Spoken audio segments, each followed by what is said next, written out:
Welcome everyone to Comics from the Multiverse, episode 463. I am Peter, and joining me as always is Matt. Hey, bangarang. And did you have to click your mouse in the middle of the intro? I didn't mean to. I was trying to find my cursor. You're such an old man. You're such an old man who doesn't know how to use technology, right?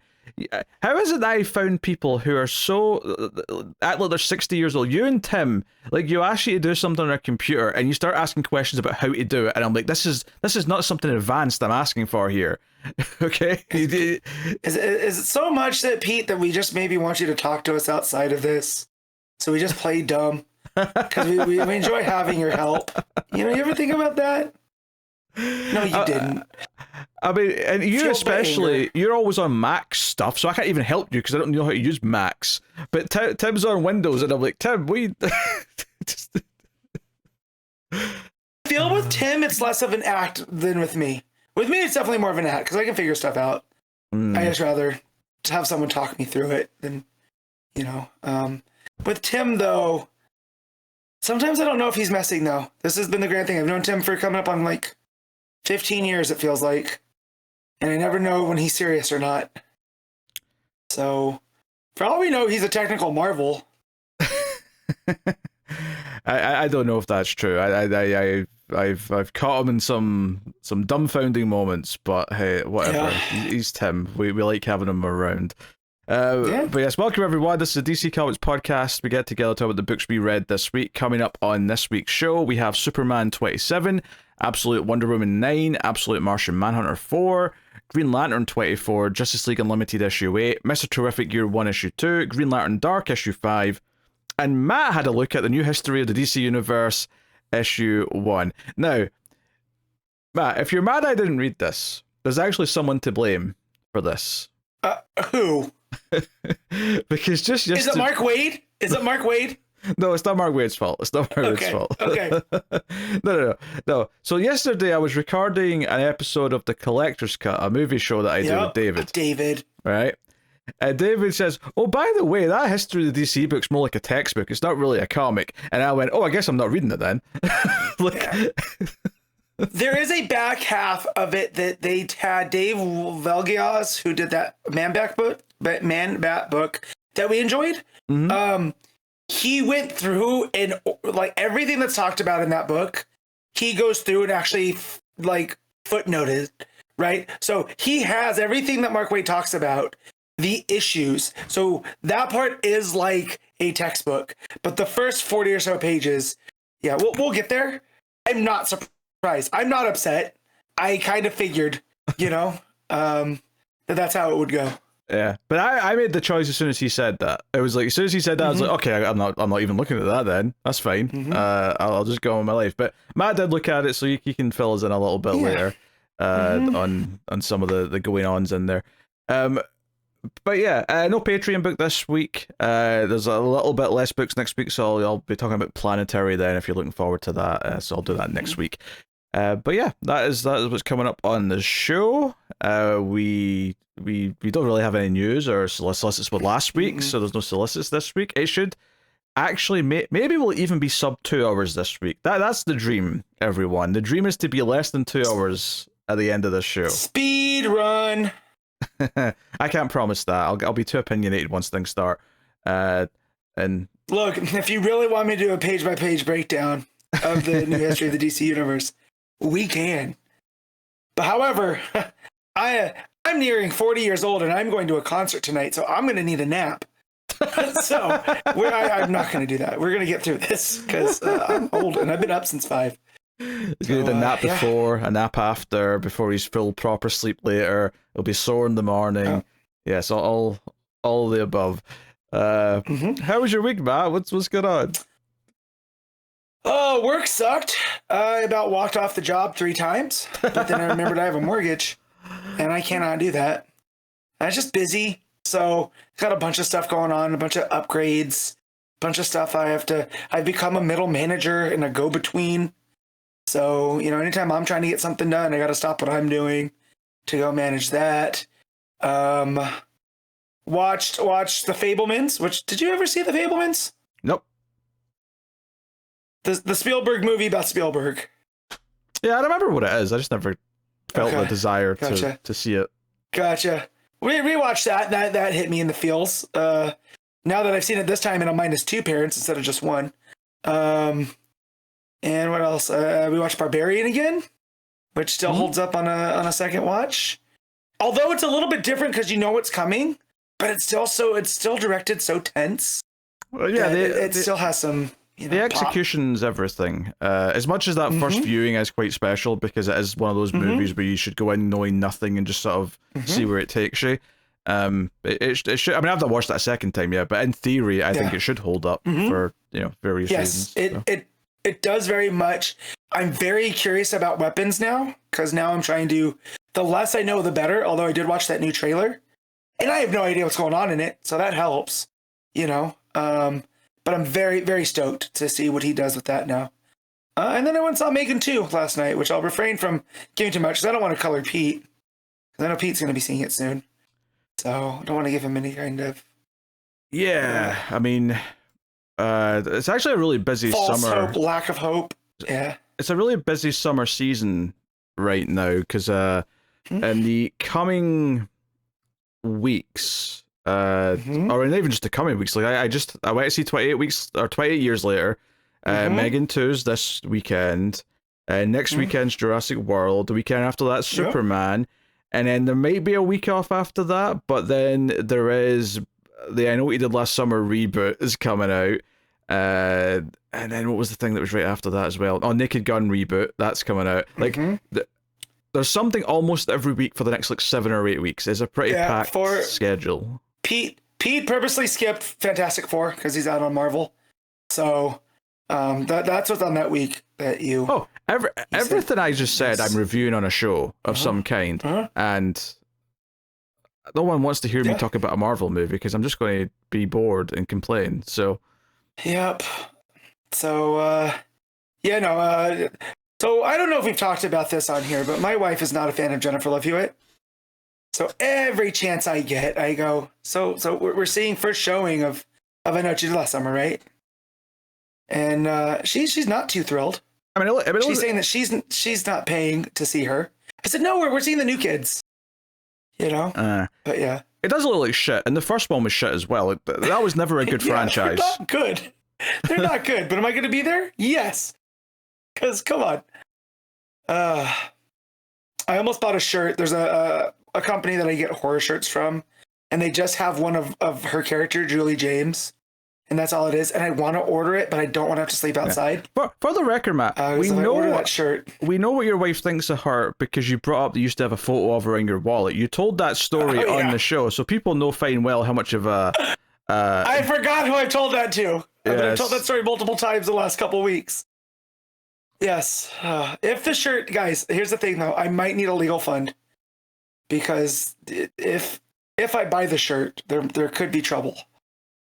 So, not a legal fund, a medical fund. Well, it could be a legal fund. If she decides to divorce your ass, you might need a legal fund. There could be. Could be. God, you live so far away in another country, I can't even, I'm crashing with Pete. No, you cannot. No, you gotta go find your brother or something. I don't know. He doesn't. He has his own issues. So, I get it. Just be sleeping outside, which is not great right now, but I think I could do it. I think I could do it. It would be miserable, but Oh, but the laughs from that shirt. Oh, the face. Oh man, it's tempting. It is tempting. They also sent me a 20% off coupon. I almost did it, but there's that voice. It might be the Spectre warning me of trouble. Yeah, I think you're playing with fire there. I'm not just playing with it. I'm pouring gasoline on it. Not looking forward to that. And I will say, I have in the last couple of weeks seen I'll Always Know What You Did Last Summer, which was the direct-to-video one they did. And it's... The sad part is that there's a bit at the start that makes you think, oh, maybe this is going to be a so bad it's amazing type movie, because there's a skateboarding thing at the start, which is nuts. But then it's really boring and all the things that you expect a movie like that to be. So I would not recommend it. But hey, I will say between the first one and then the second one, which is kind of running stuff back, the one that you just brought up, the straight to video, and then there was the Amazon series. When we got that trailer last night, my wife looked over and she goes, "How many times are they going to keep telling the same story?" Because there's not very many differences in them all, and this is not like in a slasher, type thing. It is literally there's an accident, they try to cover it up, and now there's revenge. So this is the fourth or fifth time. To be fair, the second movie didn't have a new accident. It was still just the same accident as the first movie. There was no new one. Right. So, but yeah. Yeah, but again, the accident at the start of I Always Do What You Did Last Summer is the highlight. That and kind of a twist at the end, which I won't. Okay, I'm gonna see if it's streaming. Yeah, if it's streaming somewhere for free, I'll just watch that first scene, and then we'll call it quits. Because now I need to know. Because you said skateboarding. He said it's pretty wild. It says it gives you hope. Skateboarding. I hope for a good bad movie, not an actual good movie. Just to be clear here. Yeah, that's what I mean. Yeah, that's what I mean. Yeah. So yeah, I do not recommend it though, naturally. But yeah, busy movie season. Some of which I'm looking forward to. Some of which I'm just kind of like, I guess I'll see what that is. And then one or two. Like I know What You Did Last Summer is probably the one I'm the least looking forward to because I think it's almost guaranteed to be bad. Mm-hmm. The only hope is that it's silly or does something silly enough, but something tells me that it's going to be taking itself dead serious and it's going to do the whole whodunit thing, and I'm going to be miserable. The trailer doesn't give me hope. No, they're going on about trauma. It seems like they're taking it too serious. So yeah. Did you already do your review of 28 Years Later? Yes, it's out now. You can find it on Mail Fuzz Movies or the Screams After Midnight podcast feed. Okay, I will ask you when we get off of this. I have questions about the ending. I haven't seen it, but I've been spoiled. And I've heard the ending is very divisive, so I'm curious to know where you land on there. And I don't want to give it away. People should go watch the review. But yeah. Yes. The ending's worth talking about, if nothing else. I'll say that much. So. All right, well, we'll get into things then, shall we? Let's do the Kindle rankings, the list formerly known as the ComiXology Top 10. Let's see what came out this week. And Matt, do you have a guess for what number one is as of right now on the rankings? I really want it to be Absolute Wonder Woman number 9, but I think it's Ultimate Spider-Man. That is incorrect. Oh, so it's Absolute Wonder Woman 9? That is incorrect. What? Are you telling me it's X-Men 16? Incorrect. I miss. Those are the big three. What is it? I have no other guesses. All right, you sure? You just want me to say it? Yeah. It's the New History of the DC Universe, issue 1. Really? Wow, y'all shelled out for a history book. Cool. Hey, people like having a good sense of what the overall continuity is, I guess. Yeah, for sure. I just didn't think... I really thought that would sell much better in trade, right? It's all collected. I'm sure it probably will, but I imagine there's enough newish readers that like this is a good chance for them to like sort of like get a nice, Cliff Notes version of everything and feel like they're in the know. So now will issues 2, 3, 4 sell as well? I guess we'll find out. But regardless, that's number 1. Number 2 is Ultimate Spider-Man. Number 3 is Absolute Wonder Woman. Number 4 is Justice League Unlimited. Number 5 is Absolute Martian Manhunter. Number 6 is Uncanny X-Men. 7 is Giant Size Age of Apocalypse. I feel like that's a book they've done before, but all right. And then number 8 is Superman. Number 9 is Fantastic Four, and number 10 is Green Lantern. So a very healthy spread of DC throughout that top 10. With I mean we got 1, 2, 3, 4, 5, 6 DC books in that top 10. So pretty healthy. I have to go down to about 17 to get to Mr. Teriffic Year 1. Which is actually, I mean, that's not even the next one. Technically, the next DC book after the top 10 is number 12, which is the DC Sonic crossover book. So, all of you furries who like Sonic, bumping the numbers up on that one. Those seem to sell. Yeah. Sonic's one of those things where there's just like a really hardcore like fan base who will always show up for it no matter what, and power to them. Also, apparently there was a VR Troopers issue 1 out this week. Sure enough. Is that from IDW or Boom, presumably, because it's the same company that was Power Rangers. Right. That's Boom, yeah. Yeah. Wow. That is a title that I've not heard in maybe 20 years. We are VR, virtual reality. Anyone who's under the age of like 35 right now is very confused and has no idea. Basically, when Power Rangers was a thing, a bunch of other shows from Japan were turned into like Americanized versions, and VR Troopers was one of them. It was like Power Rangers, but worse. That depends on your opinion, I suppose. Yeah, but fair enough. I'm surprised at that. I suspect Masked Rider and Big Bad Beetleborgs will be along shortly if this is a trend. Oh, man. Part of me wants to revisit Beetleborgs just because the American version's so insane. Because they decided to add like Universal-style monsters in a haunted house to this Japanese show. It's just like, you know what? At least you were trying. You know? Big Bad Beetleborgs. What I'm learning is they all had good theme songs. They all had good opening intro theme songs. That is how you hook a generation. Yes. Yeah. Masked Rider didn't have, well, it kind of had lyrics. It had, like, the voice did go, Masked Rider. Masked Rider. Masked Rider, of course, was adapted from Kamen Rider, which people might still actually be fans of. But Masked Rider was the 1-season Americanized version, which actually they spun out of Power Rangers. These are just weird facts I remember from being like 7. So, yes, enjoy this weird memory. I remember Masked Rider was he was like an insect dude too. Like, it was really weird. It was an insect-like mask, but he had like a talking car and a talking motorbike. That was like part of his whole shtick. Yeah, but I remember the guy that played him like he was an alien.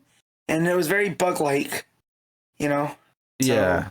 He was living with a family who kind of like took him in as an adopted son. Kind of, Superman meets Alf, kind of.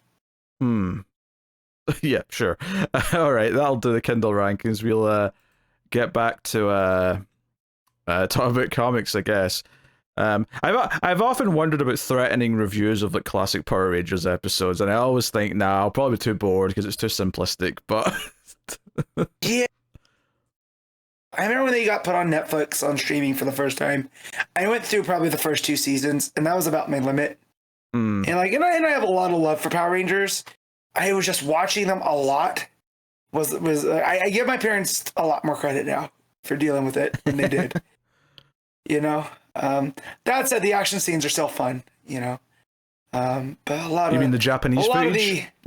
Yes, a lot of the Japanese footage still fun. Yeah. All right. Also still pop for their Dragon Zord and the flute sound and all of that. Still good. All right. Superman 27, Legacy number 870. Joshua Williamson writing with Sean Isaacs and Eddy Barrows on the art.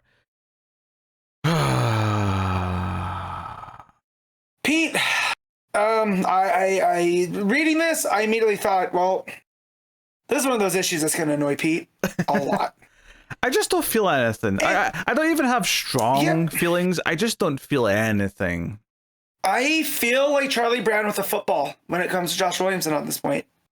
Because I'll do my best to defend him and be like, well, look, there's different stories, this, that, and the other, except it's been rinse and repeat.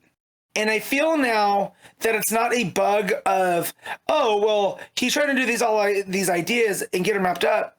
He's just throwing stuff up against a wall, talking about it, and then it never feels not properly resolved, but fulfillingly resolved before we're on to whatever new thing is. I think a good example here, for this, it goes for his entire run, but I was feeling it especially in this issue, is like he's technically done a lot of things with Lex being kind of good with amnesia, getting his memory back, which he now says he has, but he's still operating in this particular way. It's wild to me how undefined I feel this Lex Luthor is in terms of how I feel about him. Like, I don't Like, you tell me, okay, he's got these memories back, but he's still kind of acting different. He doesn't feel like classic Lex Luthor. And I don't necessarily mean, like, super, super evil Lex Luthor. I just mean he doesn't feel like Lex Luthor before he got amnesia at all. He still feels like a weird new character that doesn't really fit into any of this stuff. There's an air of mystery around him, but it's not because he's supposed to be mysterious. It's almost like they don't know what to do. They want him to be both like, hey, trust me, I'm the new Lex, but they also want to, you know, play upon what we are expecting with Lex. Especially where his story goes. The writing has not defined enough, I think, for the audience how to feel about him. The writing is not defined, like, who he is right now. And that would be fine for a little bit if there was some mystery. But the problem is that we spent so long with him with amnesia of thinking, yeah, but he's really still evil, right? Or at the very least, oh, he's going to be evil again as soon as he gets his memories back. And this weird kind of, like, non-committal to, like, doing either, oh, he wants to be good because even though he's got his memories back, he still remembers what it's like to not have them, and he wants to, he liked a taste of being a better person. Or alternatively, he's just as conniving as he ever was, and, like, he's pretending or whatever. Like, it just doesn't feel like it's committing to anything on either side. And I just feel like we're in this murky middle ground where every time he's in a scene and he's talking, I just, like, you don't sound like Lex. And the story's not done enough for me to make it feel like, oh, we've transformed into this new version of Lex where I'm excited about where he's going. It just kind of feels like I'm okay with Lex going on kind of a redemption story or becoming, you know, less of a villain and more of an anti-hero or more of a force that can be used for good or whatever. I just think that someone who's better at writing character arcs would have been a much better choice to tell that story than Joshua Williamson, because as it is right now, I just don't feel... And then you add in the fact that apparently he's somehow controlling what Marilyn Moonlight's doing, like by, like, sending her after certain targets, and, like, that's I can understand it in the term of manipulating her, knowing, like, she's the spirit of Metropolis. But yeah, the way that they lay it out was like, well, Lex knew where she was going to be before she even did. Because Lex is so smart. And I'm like, there's been nothing in here. It's a lot like the Mercy turn. There was nothing in here hinting at that. And then you just drop it in there and we're just supposed to accept it.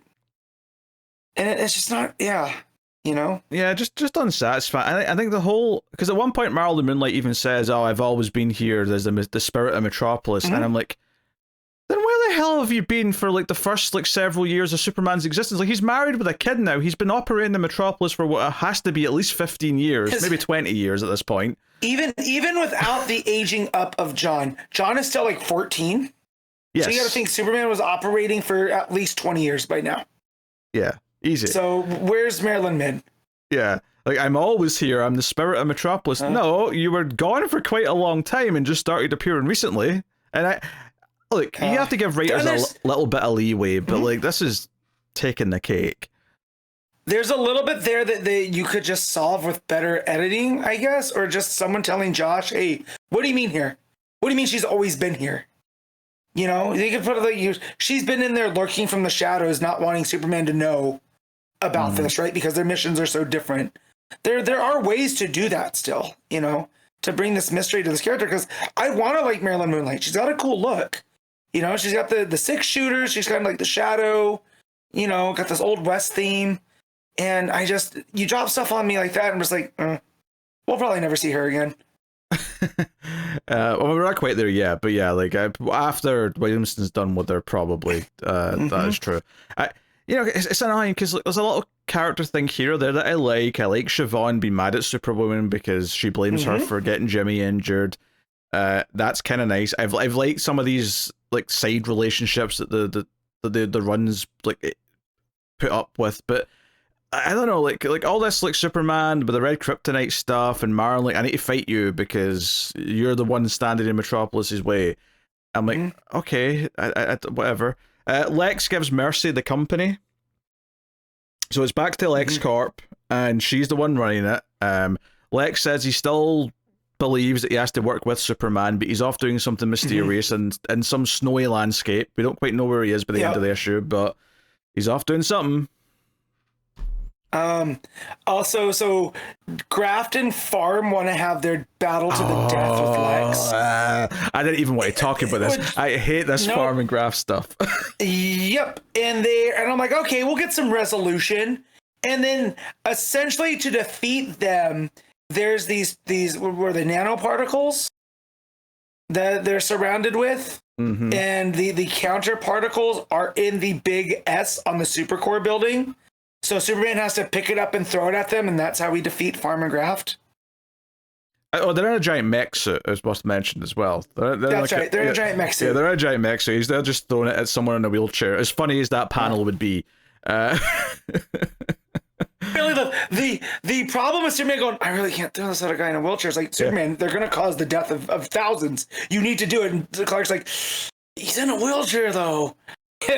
You know, that would have been a lot more entertaining than what we got here. Also, these nanoparticles also cure the red kryptonite stuff in Superman, so that fixes him.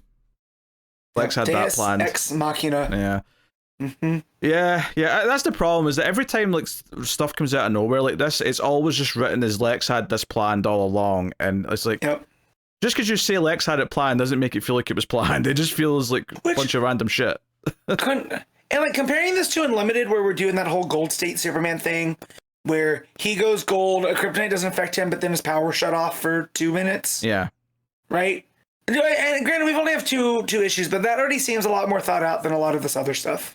Right? Like the red cape poisoning. You know what I mean? Like all that. At the very least, because that could go downhill quick depending on how it's written. Because like you say, we're only 2 issues in. But at the very least, it feels like, okay, here's this new mechanic they've introduced, but here's some limitations to it, and here's the big problem with it. He's vulnerable afterwards. So it's like, okay, I can see where the drama is going to come from by having him in situations where he's vulnerable. Okay, right, I see what we're doing with that. This red kryptonite stuff has just been kind of like, oh yeah, it gets a little bit prickly, but he's going to fight it back. And it came up once before this last issue, before this one, and then it sort of came back full force, and now it's gone already by this issue. It just kind of feels like... Much like a lot of things Williamson sets up, he just gets rid of it far too quickly, so it doesn't feel like we've actually explored the thing that he set up in the first place. Yeah, he's essentially just hangry Superman, because this is how I get at about 4 o'clock when I haven't eaten all day. You know, I start glowing red, you know, short temper, you know, and then I get some Taco Bell and I'm good to go.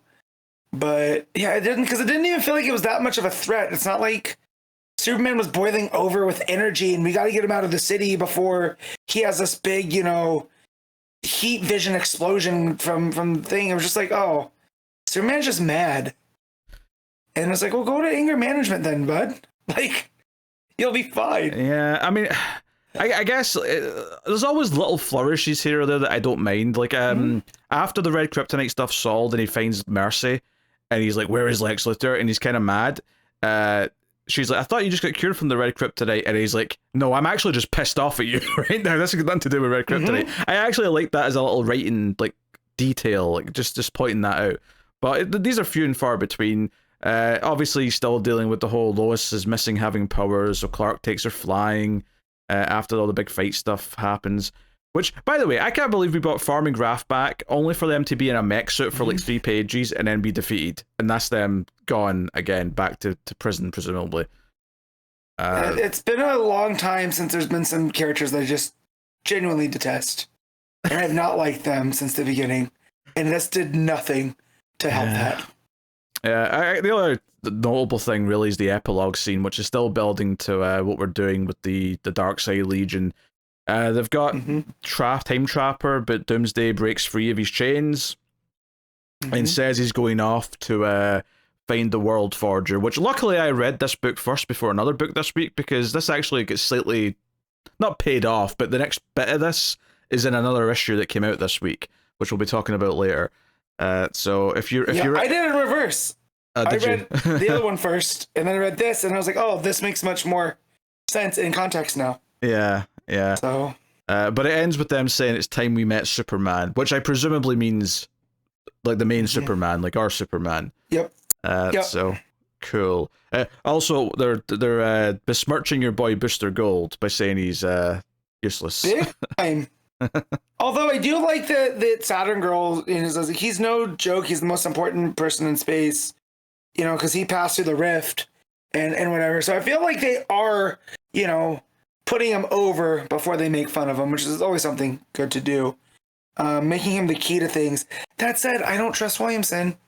Well, to execute that. Yeah, but what she's praising here isn't that he's important for anything he's actually done. All she's saying is that because he traversed between the two universes, it's, I assume, opened some kind of pathway or gateway, and that's why she's saying he's important. Not because any of his superheroics have ever been important. No. But I do feel like they are setting up that Booster is important in a sense because he's him jumping back and forth between time.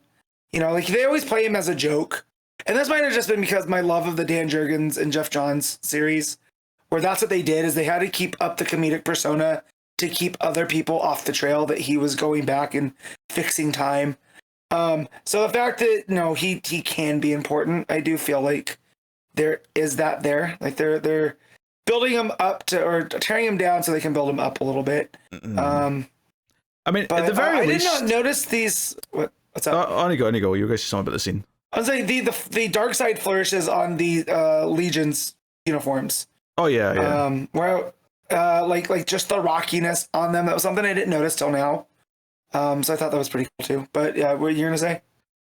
Yeah, I was gonna say that I hope that this next arc, if we are actually doing stuff with this Legion, so therefore we're doing stuff that's relevant to like the ongoing universe. I hope that maybe focuses it in a little bit, and maybe because he has to adhere to what editorial saying, because we're building to an event, right? We're going to be doing something later in the year, and I would hope that reins him in a little bit, because he has to, at the very least, all the stuff related to this. Maybe he'll have some subplots going that are just his bullshit that might feel the way they always do, but maybe the main plot, if this is the main plot in the next arc, maybe it'll just be a bit more because it has to tie into what Mark Waid's doing in 5 months, maybe it'll keep him in check. I don't know. But that's the hope anyway. So, yeah, I mean, this seems like this is going to be the first book where we properly have characters intermingling from the two universes in some way. Yeah. Admittedly, it's not quite the big crossover yet, because until we actually get to see their Superman and our Superman meet, it's not the big crossover yet. Because the Darkseid Legion, they've been kind of referenced, we've seen these little epilogues with them, but they're not really fleshed out characters, right? These are just these are something separate from the actual characters we're following on the Absolute universe. So, I mean, the Absolute universe characters haven't even met yet. That's true. Yeah, either. You'd think we'd have to do that at some point, yeah. Yeah. So, do we get I feel like this Absolute Justice event where they form a league? Something. I feel like they have to. They have the big 7, right? Well, they don't have 7 quite yet. They're 6, but they got enough. But yeah, I feel like the arc will end with our universe being aware of their universe. So we just see the Absolute Aquaman. We're just missing that. Well, I don't know. They might decide they will want a second woman, because having just one woman out of 7's a bit. That said, though. Yeah. That said, how do we know that the Aqua character won't be Mara? Well, no, I was just going to correct myself, because our Green Lantern is not a guy. Our main Green Lantern's is Joe. It's Joe. Yeah, that's right. We've already kind of dealt with that. But hey, 3 women's also good. Yeah. I'm not saying that's enough. By all means, give us Mira, give us Andy, if maybe Arthur's already got a kid or something. Who knows? Yeah. Just don't make it all be other universe King Arthur bullshit, all right? I'm just begging you. Begging you, whoever's writing that Absolute Aquaman book that we'll inevitably get. In the history, early on in the history of the DC universe, they get about the difference in the mer people, and I was like, oh, Pete's gonna love this. But yeah. But I didn't read it, so so it doesn't matter. Nope. All right, what are you giving Superman? I'm gonna give this a 6. I'm gonna give it a 5. I'm just so about this run at this point. I can't. I need something else to spice it up for me or make me care again. But yeah, 5 out of 10. Absolute Wonder Woman issue 9. Kelly Thompson writing with Hayden Sherman on the art. So this is continuing from that cliffhanger last issue, in which Dr. Poison had kind of lured in Wonder Woman and told her that he knows of an Amazon, and Area 41. That detail may not have came until this issue, but yeah, that's what he was hinting at. So, she insists that he stop all the little bots, the little spider bots that are playing the Tetricide's call, its voice, and she agrees. She also warns Wonder Woman that, hey, if you punch me, it'll probably break my suit, and I'm toxic gas, and it'll probably kill a lot of people, so you might not want to do that. So we were kind of theorizing at the end of the last issue that this is interesting if she's going off script and betraying Kale and is trying to actually do something good. But this issue definitely plays it close to the chest of is she trying to help, or has she got an ulterior motive? Is she, even if she isn't working on behalf of Kale, maybe she's doing this for her own reasons, but maybe there's still something nefarious, or at least a negative to luring Wonder Woman into what they're calling the maze, which is basically this big mystical dungeon that Area 41 is built on top of. Yeah, it's like the labyrinth complete with a minotaur, judging from the cover, right? So that's what I was thinking, is Kale's built over the labyrinth, from Greek myth. We're talking about the big guy. You have to hold it back. Yeah, Ferdinand shows up. yeah. I was in a build of Ferdinand, because we all know I love Ferdinand as a character. Her Minotaur friend in the main universe, and now seems to be popping up here. And the fact that he seems to be on her side. Yeah, because at least early on. One of the things that Dr. Poison points out is that this maze, if you want to call it that, is it's full of beings that some were down there already, some were put there by Veronica Cale and her company. It's a mix of the two, and claims that the Amazon that's down there was already there, I think she said. So it's okay, we're building up some stuff. She gets rid of all the spider bots by making a little portal for them all to crawl into. Right back down to hell. Yeah. According to Diana. Yep. The rest of the team who are all hanging out in Wonder Woman's place all think this is a bad idea, it's a trap. They also spend some time talking about this head she's got on the wall, and they're like, wait, this seems out of character. Why does Wonder Woman have this head of a beast on her wall? She doesn't seem like a trophy hunter. But it turns out it's because this head, if you don't display it like this, the legend has it that it will, you'll be shamed and you'll be whatever. But one day the head will probably, or should, grow back, because this is a three-headed creature. Because they think it's what did they call it? A manticore. Manticore, but this is a three-headed version of a manticore that would always grow back. You have to kill all three heads. So I'm like, okay, so we've got like Tiger Ghidorah, but judging on the head that I'm seeing there. Yeah. All right, sure, why not? So yeah. Diana says, that she does it because it's honoring the creature, and because if not, she says, a stain upon my name, the knowledge that I do not honor bargains or respect customs that are not my own, that I kill without mercy and deny honor to those that I face. So the fact that she just does it because she's honoring these traditions, and that's very much who she is. Right? It's just deep in her core that even though she's been raised in hell, she's the last Amazon, there's still this thing that she's bound by honor. And I really like that. That is very much Wonder Woman to her core. Yeah, and shout out to the layouts on these couple of pages. There's a great sense of motion. So the first panel as they're walking away from the fireplace is it's got a curve, but it's basically a triangle coming from the top left-hand corner. And some of the characters in the next panel overlap with it, and it really gives this sense of movement from them walking from one place in the room to the other, where Diana's getting the vase off the mantle or whatever it is. I just think there's a good flow to everything on there. Same with the next page, because it does these kind of circular designs. Some panels have got circular parts, and other panels are circulars have been cut out of them to fit the other panels.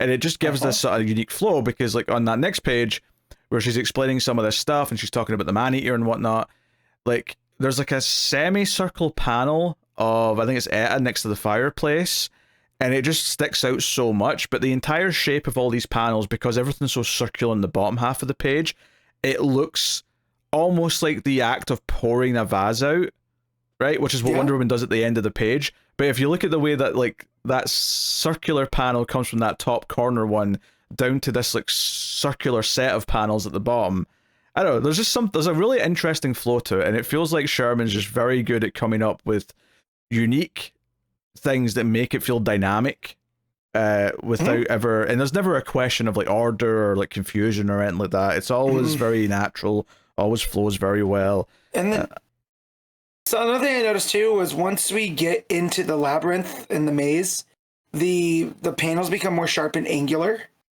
right? And there's less of that soft flow, which I think is a really cool stylistic touch because it makes it seem like in a place where that's nothing but corners. Yeah, actually, now we're taking up in that. One of the things that I would point out there actually is that the first page where she walks into, because there's a couple of pages of flashback where Diana says that she got a dream from well, she doesn't say Artemis. It's you know, Siri figures out it's Artemis, but they go to the maze, like you said, and you talk about the angular panels and how everything becomes very square. Not even just angular, like they're angular in the sense that it's all right angles and whatnot, but it's also they feel like they're on like a perspective, like they're an isometric view. That's kind of what you also mean by angular, and that gives it a really interesting kind of feel. But what I want to point out though is that first page where she walks in and she's walked through the portal, is that there's still a few curves left over of that previous style, and it kind of transitions on that first page where there's some semicircular stuff as it goes down into the next panel, but it's once the portal closes that it shifts entirely to harsh angles. And then from that point on, every single page down here, at least for the foreseeable future, but we'll get ahead later, but it's all these harsh angles, right angles, everything sort of tilted so it's on an isometric kind of view to give it this sense of depth, and like Diana walking towards the reader as if it's a camera. Just all very good. So I love it. It's why Sherman's one of my favorite artists working right now. It's because of stuff like this. In fact, and when it switches back to having some curves, it's when she encounters Ferdinand. Maybe you could read into that and say that, oh, there's someone here that might be friendly. So, you know, like this is someone that brings some comfort back, and it's not just the harsh world anymore she's in. But yeah, she ends up helping because she basically like sees Ferdinand fighting a bunch of these fishmen, and she uses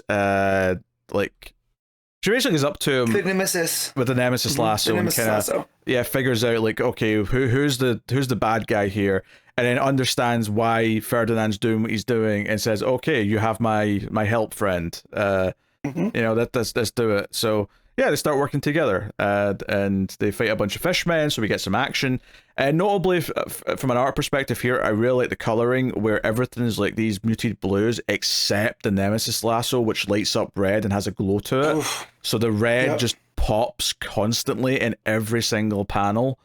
And then when it gets to Ferdinand, and Ferdinand's like a purplish kind of hue, and it makes him stand out against the fishmen who are blue. And then Diana, who's mostly bathed red from holding the lasso. There's just some really good color theory stuff going on. Yeah. Just really good stuff. Really good use of colors. But yeah, Ferdinand's trying to save this girl who is been taken by the fishmen. And Diana's asking a bunch of questions about this place. And basically he's like, I don't know about any Amazons, but maybe Clea's an Amazon. So he mentions her on the final pages. We see this Clea, and Diana's like in her narration says this is no Amazon, but this is she says, oh, it's not, you know, just Clea, it's Queen Clea, and she clearly wants to rule this maze, and all the fishmen seem to be working for her. So it's interesting to find out who this is, but we don't think it's an Amazon. I mean, unless this is not an Amazon. Yeah, is this a character like that we should know, or is this? It is. Okay, go on. Not that we should know, but it's someone from deep Wonder Woman lore. She first appeared in Wonder Woman number 8 in 1944. Oh, okay, not Rebirth 8, the one you always bring up. No. Okay, well, let me add on another question then, just since you gave me that so specifically. I'm assuming that you did not know that then, and you only are telling me this because you looked it up. Okay, that's fine. Yes, absolutely. I felt like I've heard the name Queen Clea before, and it's because I had read another book she had popped in back pre-New 52, right? But she's actually an Atlantean, and she's a dictator of a old outpost of Atlantis.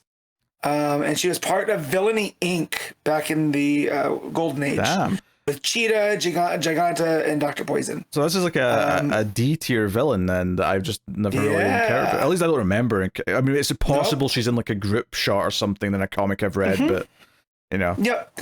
And so when I had read her, it was during the Nemesis stuff in Wonder Woman, like, again, we're talking like 2008, 2009, around that time. So it's been a minute. But yeah, so all the Fishmen, it's because she's an Atlantean ruler, right? Yes. Which once that clicked, all that stuff hit. And I was like, oh, okay, cool. But definitely not an Amazon. Yeah, that makes sense. It makes sense. I also think her outfit looks vaguely Atlantean. Like, other than the red cloak, everything's very Atlantis in colors. The staff is pretty Atlantis looking. Huh? You know, so I can definitely see it in the design. So, no. Yeah, no, I think this was another solid issue of this book. Obviously, I was kind of hoping we'd get maybe a little bit more of the, like, Kale, like, Dr. Poison stuff here. But I'm definitely intrigued by this maze stuff and this idea that they've effectively built like an Area 51 style location on top of it because they know that there's like mystical stuff. It makes me even think a little bit of Stranger Things and like, oh, we're going to build a lab here because there's a portal downstairs leading to this other dimension.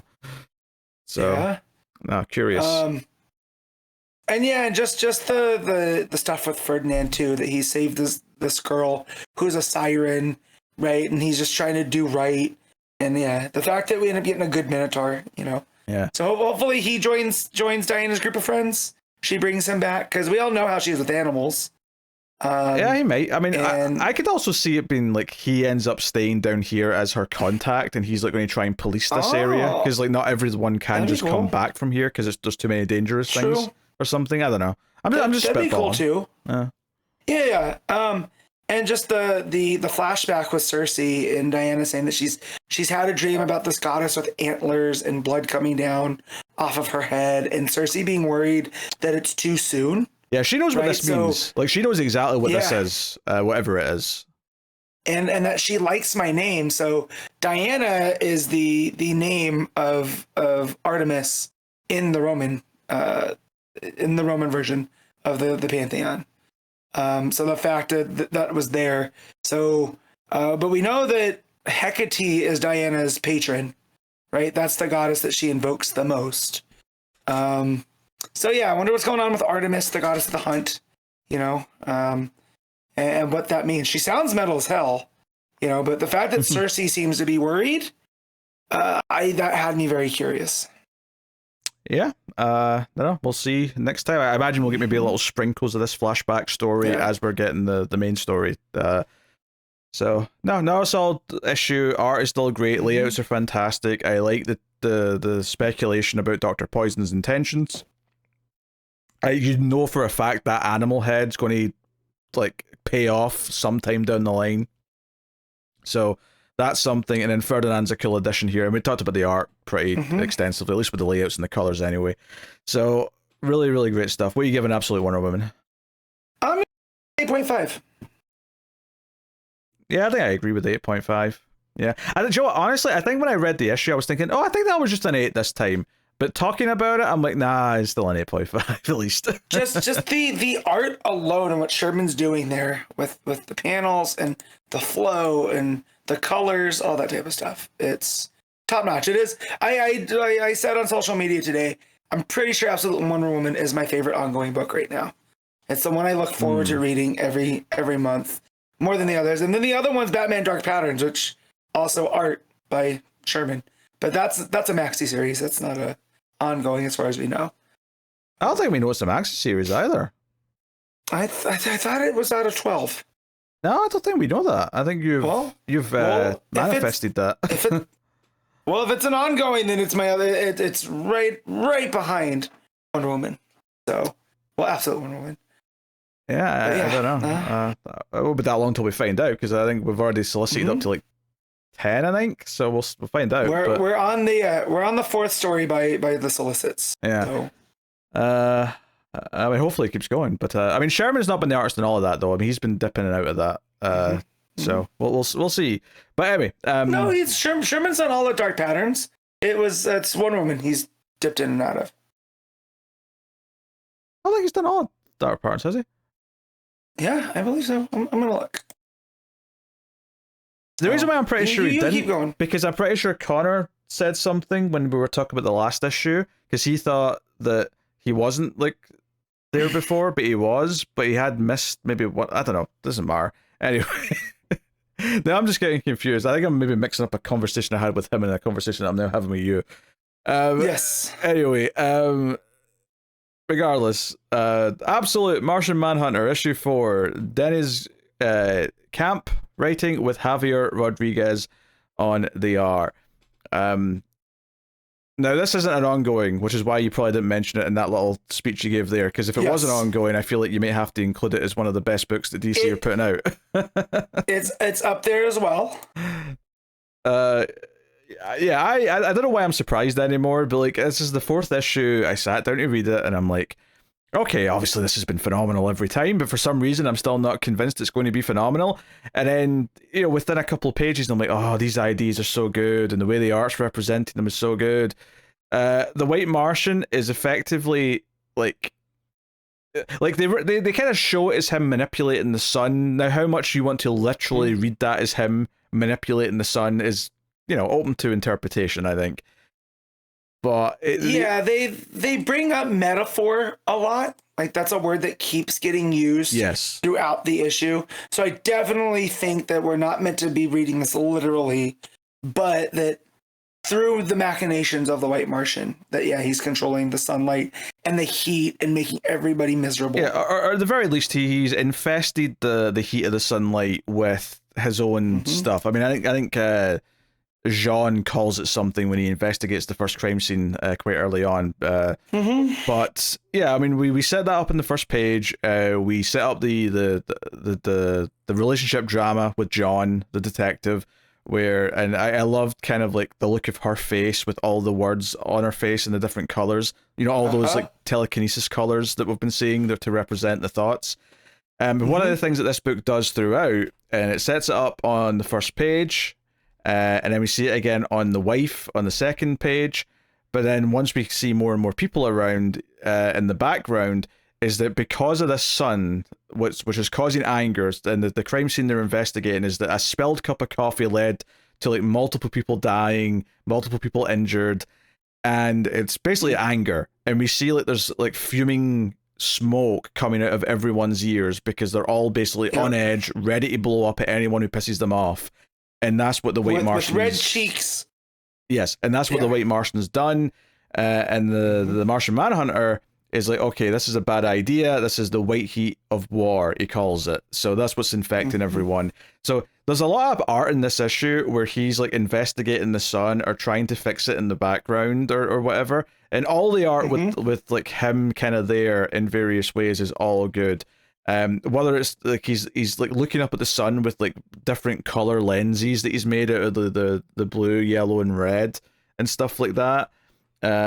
Just really simple ideas, and then the way it just kind of presents like them going through like this sort of slums area of the city, and the main character's narrating about how it's a very diverse culture. Everyone, like, there's so many languages spoken here. Almost everyone here is either an immigrant or the child of an immigrant, and it's, you know, it's talking about all this stuff and how like it's actually kind of a miracle how much of a nice, friendly place it is. But this anger that's being like concocted with all this stuff that's coming from the sun is forcing like people to start fighting for things that were never problems before. Like at one point it shows you like an English and an Irish pub and like the two gangs outside getting ready to fight. We also like very gangs of New York. Yeah, and we intercut with like the stuff with the you know, the marriage and like the fact that he's not staying to talk to his wife, he's sneaking out in the middle of the night, and you're seeing Martian Manhunter like sort of like put his hands into people's heads and like trying to like fix the problems as they're rising up, but they're not like as he puts it, they're temporary fixes. This isn't solving the problem. This is just dealing with the symptoms. And we see like two neighbors who are at war. They've literally built like trenches or like walls along their lawns so they can have warfare between each other. They're firing guns. And there's just some great art in here where like Martian Manhunter is like in one of the guys' heads to like diffuse this fight, and it's presented like like. It's like a beam of light coming from like the Martian's inside this guy's head, and it's presented with blue art on black as his hands are coming around the guy's head. But the beam of red light from like the Martian eyeball is lighting up like a scene in the guy's head, and the narration explains that this is him showing his neighbor how this is showing this guy how his neighbor helped care for his kids whilst he was at his like mother's deathbed or his wife's deathbed in hospital.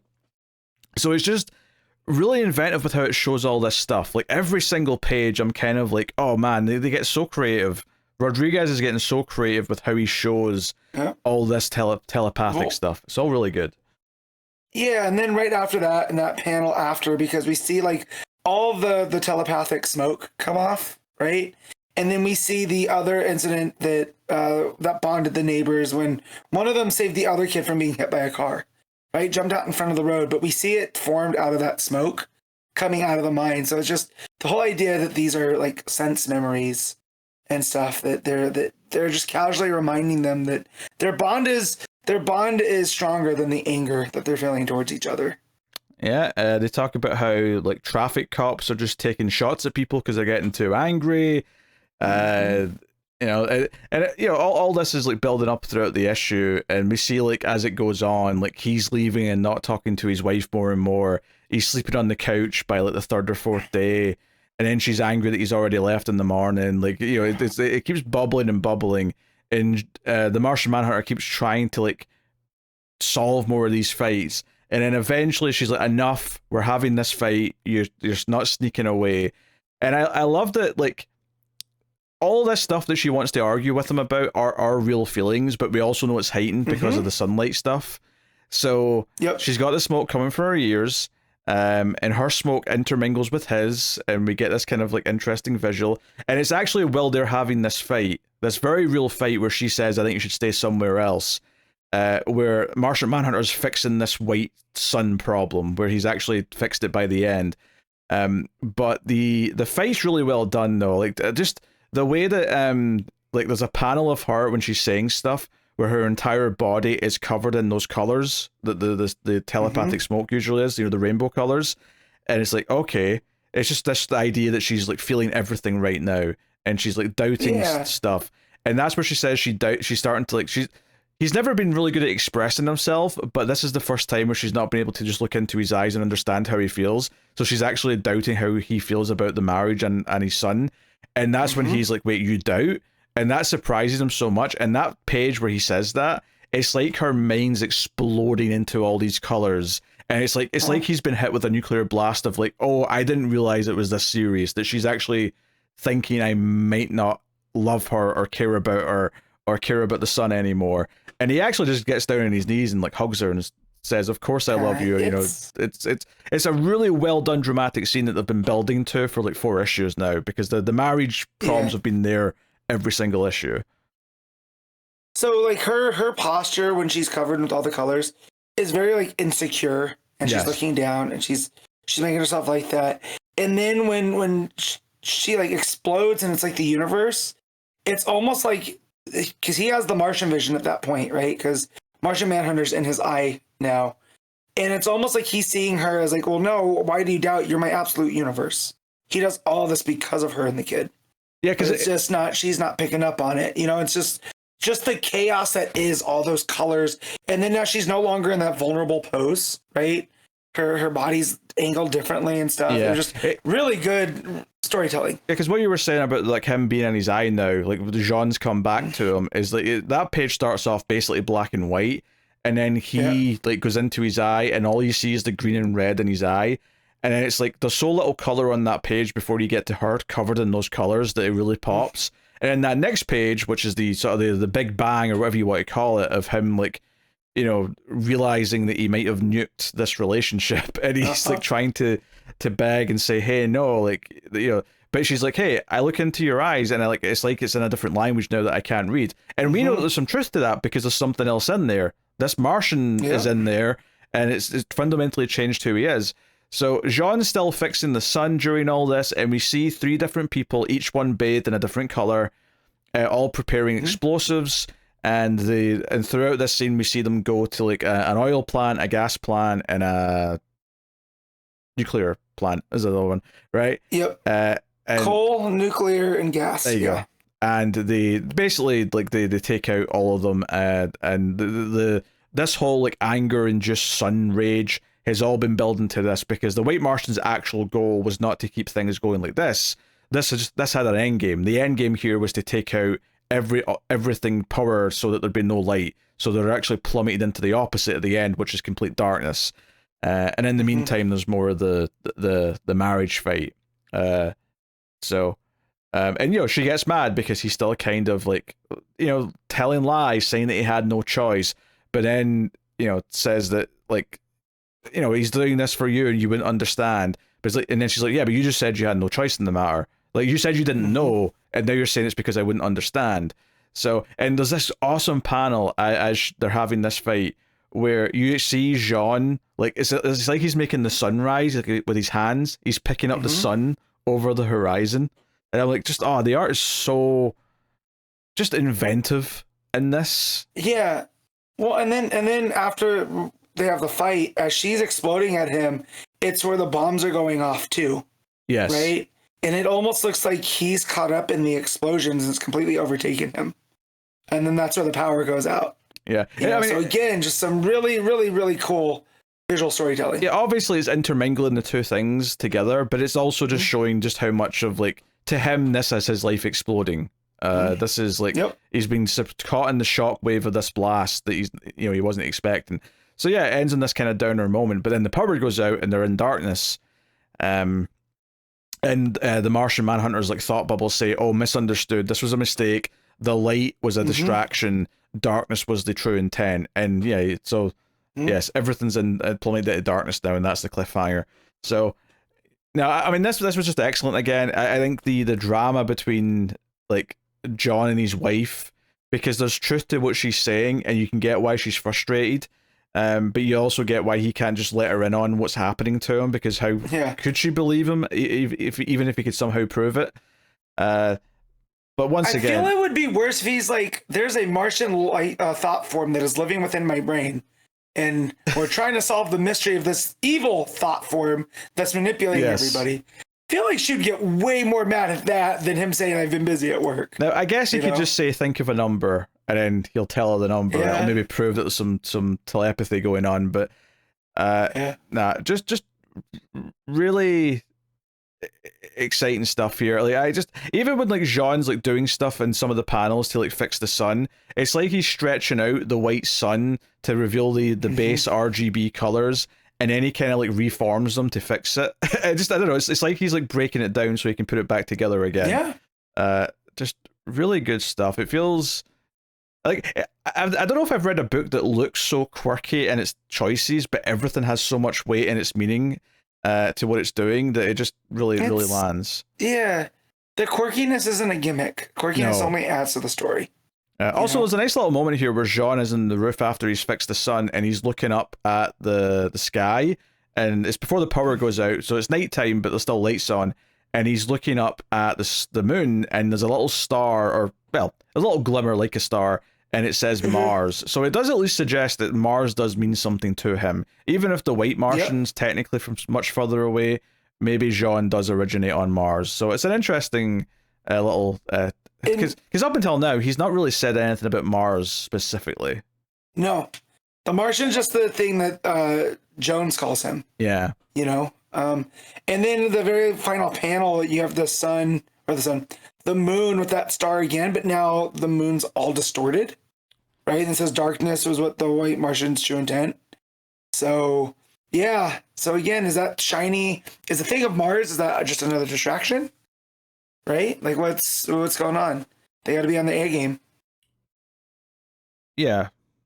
I mean, I think the Mars thing's irrelevant to the story right now. I think it's just a little moment in between things where we see that he cares about Mars. I mean, the moon looking all wavy, though, like, that could be like, oh, is the white Martian, like, manipulating the moon now so there's less moonlight so that there's true darkness? Or, like, I mean, I could definitely see there's been a lot of, like, big violent crimes in the past few issues, or fires being started and things like that. This one having people murder each other.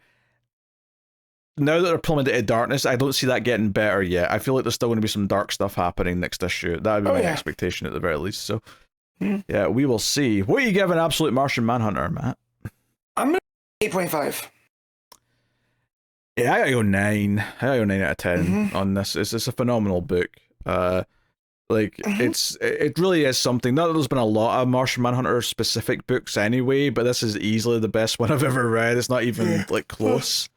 So I feel that's because Camp and Rodríguez both have a point of view what to do with the Martian Manhunter, and it's not just like, so it's not a traditional superhero book, right? No. John Jones isn't running around with a cape, and it is this very weird, heady, type thing where they're going after societal problems, and those symptoms of those. So, which is a great way to use Martian Manhunter, this kind of outsider's eye on things. So. Oh yeah, so it's a whole lot of fun. It's a very different take. I do think it's possible to do a good book of the traditional Martian Manhunter if someone really wanted to give it a try, but we've not really had that. But we do have this. We have this very unique, different take on the whole idea. That's very unique because it's not just doing a straight story. It's taken the concept of Martian Manhunter and turned it into something with its entirely its own lore and design language.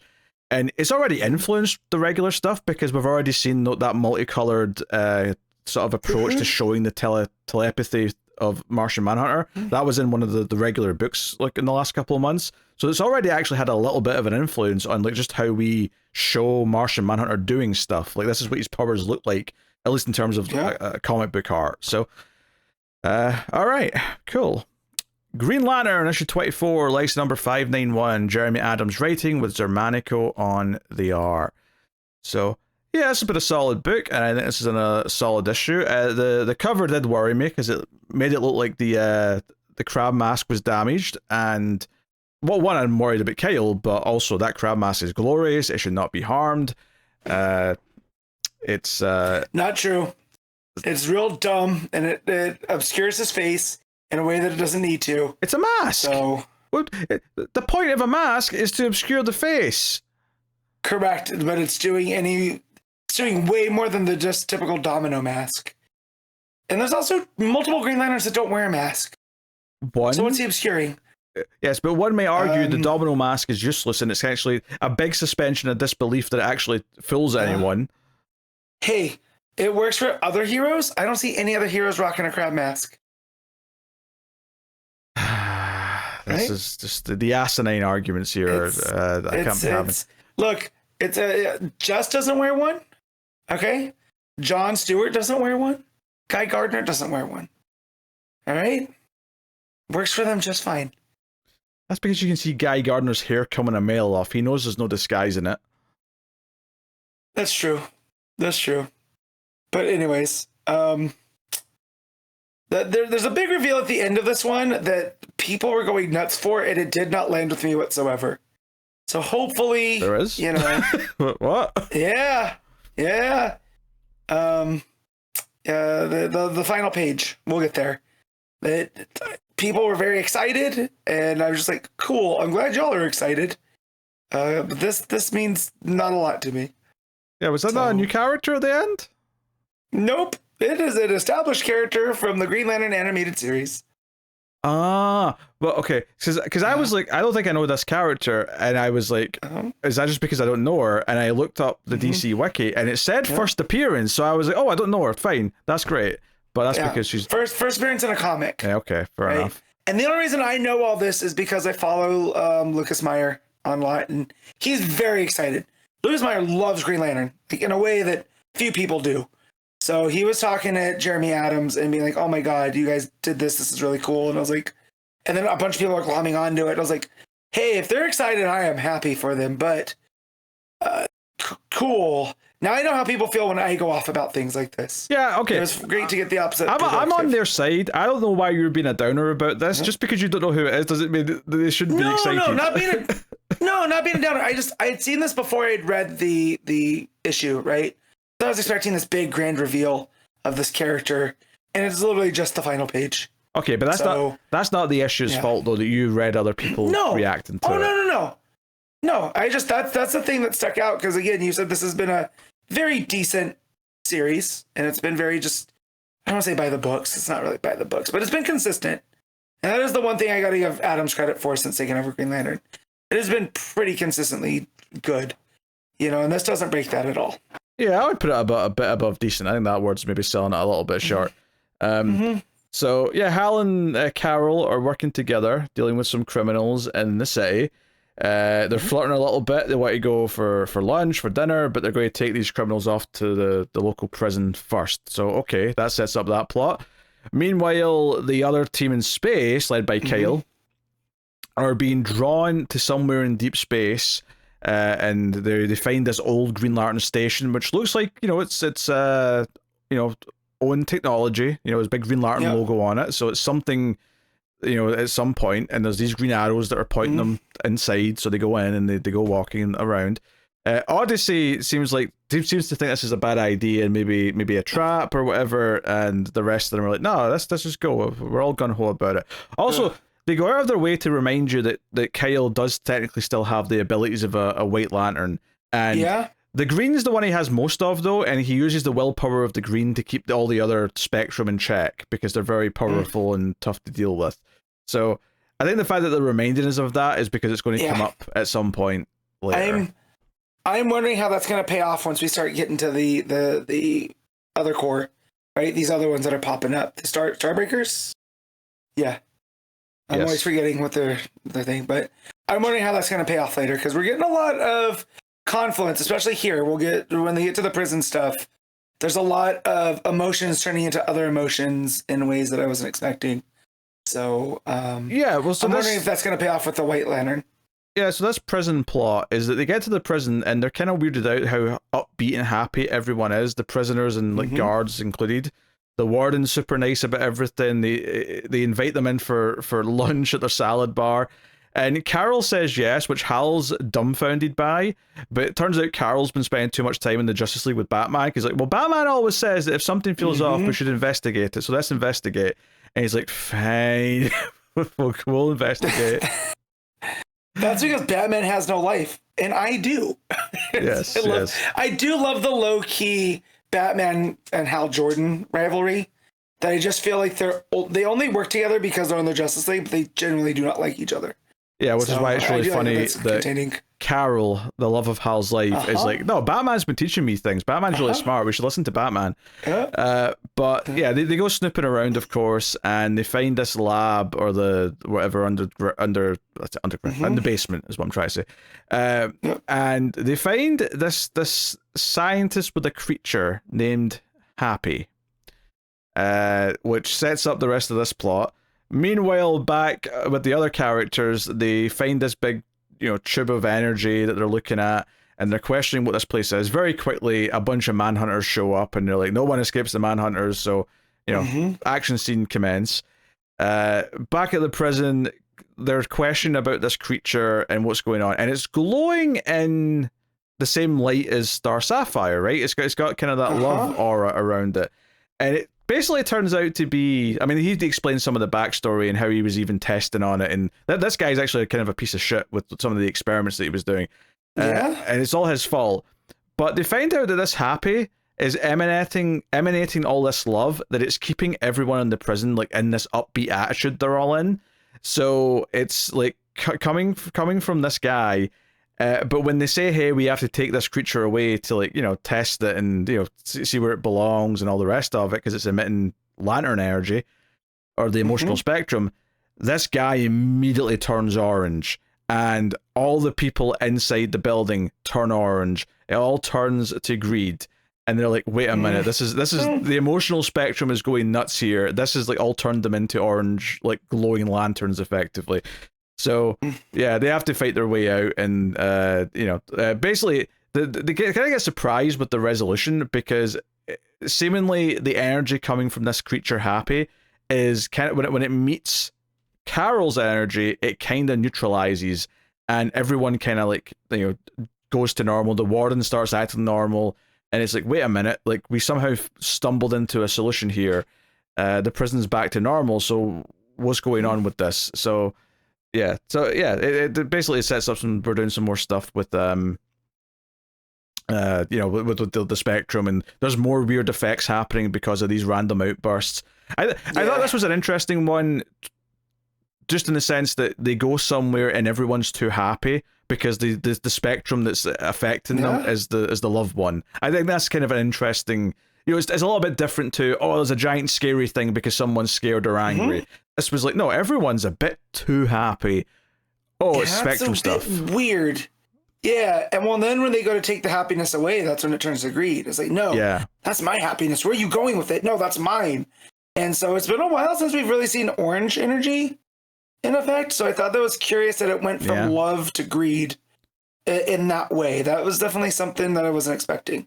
Yeah, I thought that was an interesting take. I enjoyed that plot quite a bit. Not that I didn't enjoy the other plot. I think it's fine. And then obviously the reveal at the end is this character Aya, which I assume how you pronounce that.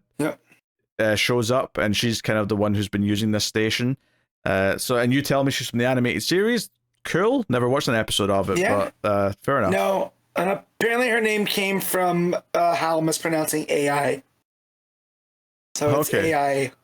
Yeah, AI. So it's AI. Curious. I will say, yeah. I will say on the right before the final page, man, there's some Xermanico with the breakdowns of the action sequences. Yeah, everything's so tense, and on the background, there's all these looks like circuit paths and circuitry, and it almost looks like there's an eye watching them and stuff. And there's some really, really fun little detail work in there behind all this awesome action. And I was like, man, Xermanico is really, really throwing his good stuff here. Yeah. So, I guess we'll find out more about who this character is and how threatening she may or may not be next issue. But I have to admit, the reveal at the end was a little bit lost on me because I was like, okay, who's this? But fair enough.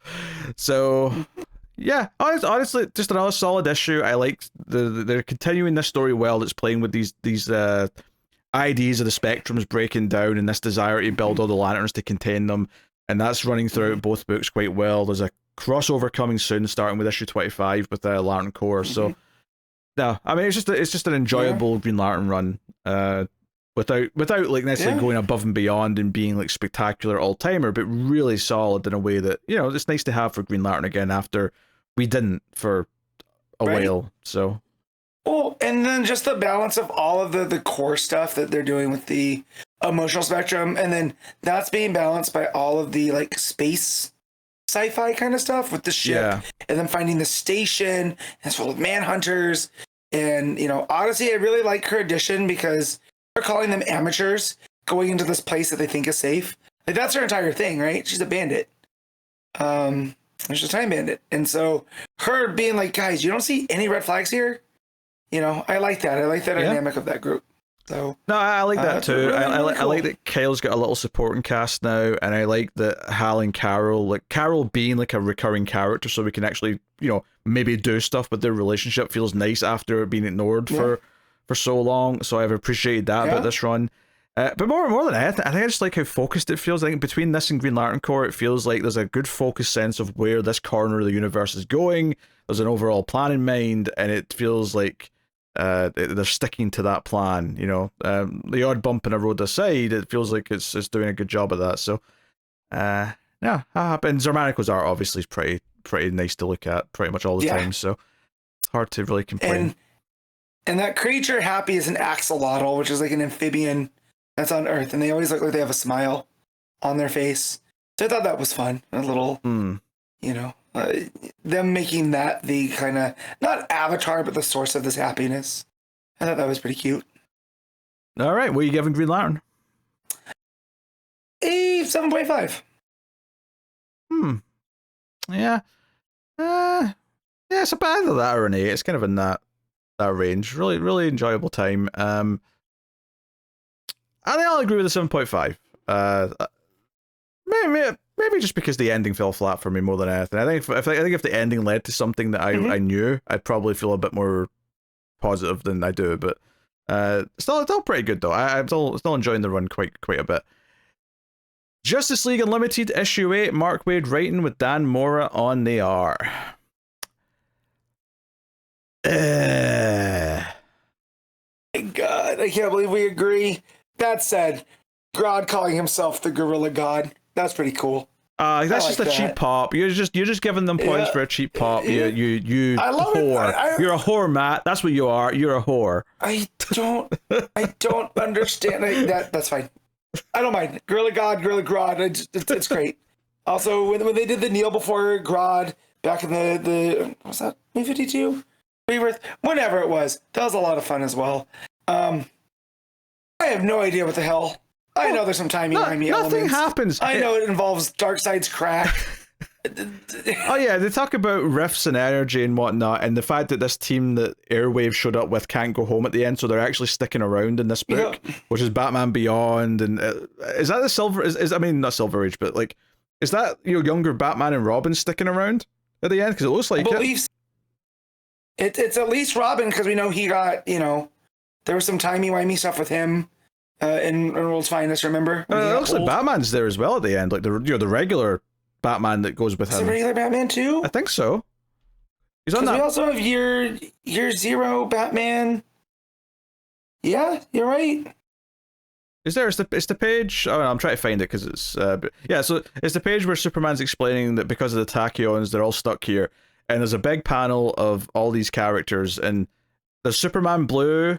There's what maybe appears to be younger Superman. There's like Year One Flash, and I hated that Year One Flash stuff from Williamson.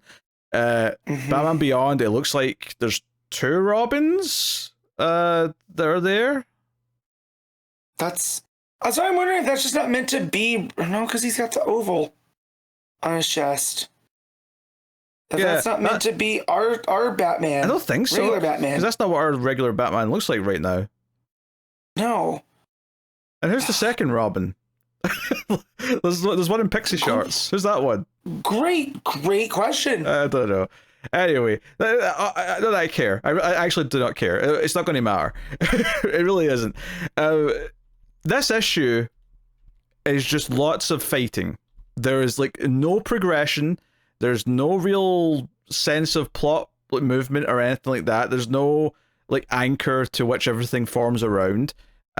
Like at one point in the middle of this book, there's like a splash page of like everyone kind of like coming in together, assembling as if we're all here to fight you, and I'm like, this only works if I feel like there's been like times have been tough and we're building up to something, or it feels like you've like I understand the dominoes that have fell to get us to this point where like everyone's assembled kind of thing. Not to use a Marvel word, but that it very much has a Justice League Assemble page, but it's all just been kind of fighting before then. Anyway, there's like a couple of pages where it goes around like different things. Where is that the Thunderboy was the sidekick Superman got in this book, wasn't it? Or in World's Finest? Yeah, World's Finest.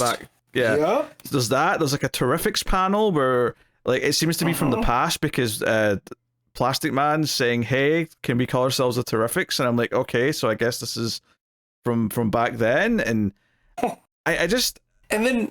Yeah, and the Metamorpho and Bizarro fuse into some kind of John Carpenter's The Thing form. Yeah. There's a lot going on here. Yeah, there's an alternate Harley Quinn that's there with Batman Beyond and Jonah Hex, and I just like there's just lots of fighting. Nothing really interesting was happening. The only plot point I really remember throughout the entire fight is that they put the device on Grodd's head so that Martian Manhunter can get his powers back. And there's a page or a panel that looks like Martian Manhunter's coming. It looks like he's doing an O-face as he says, "Finish him," which made me laugh hysterically because he's throwing his head back and he's looking up with his mouth open as if he's having an orgasm, and he's like, "Finish him! Finish him!" Okay, I didn't think that, but now it's there, so thanks for that. Yeah, now you see it because I pointed it out. Yeah.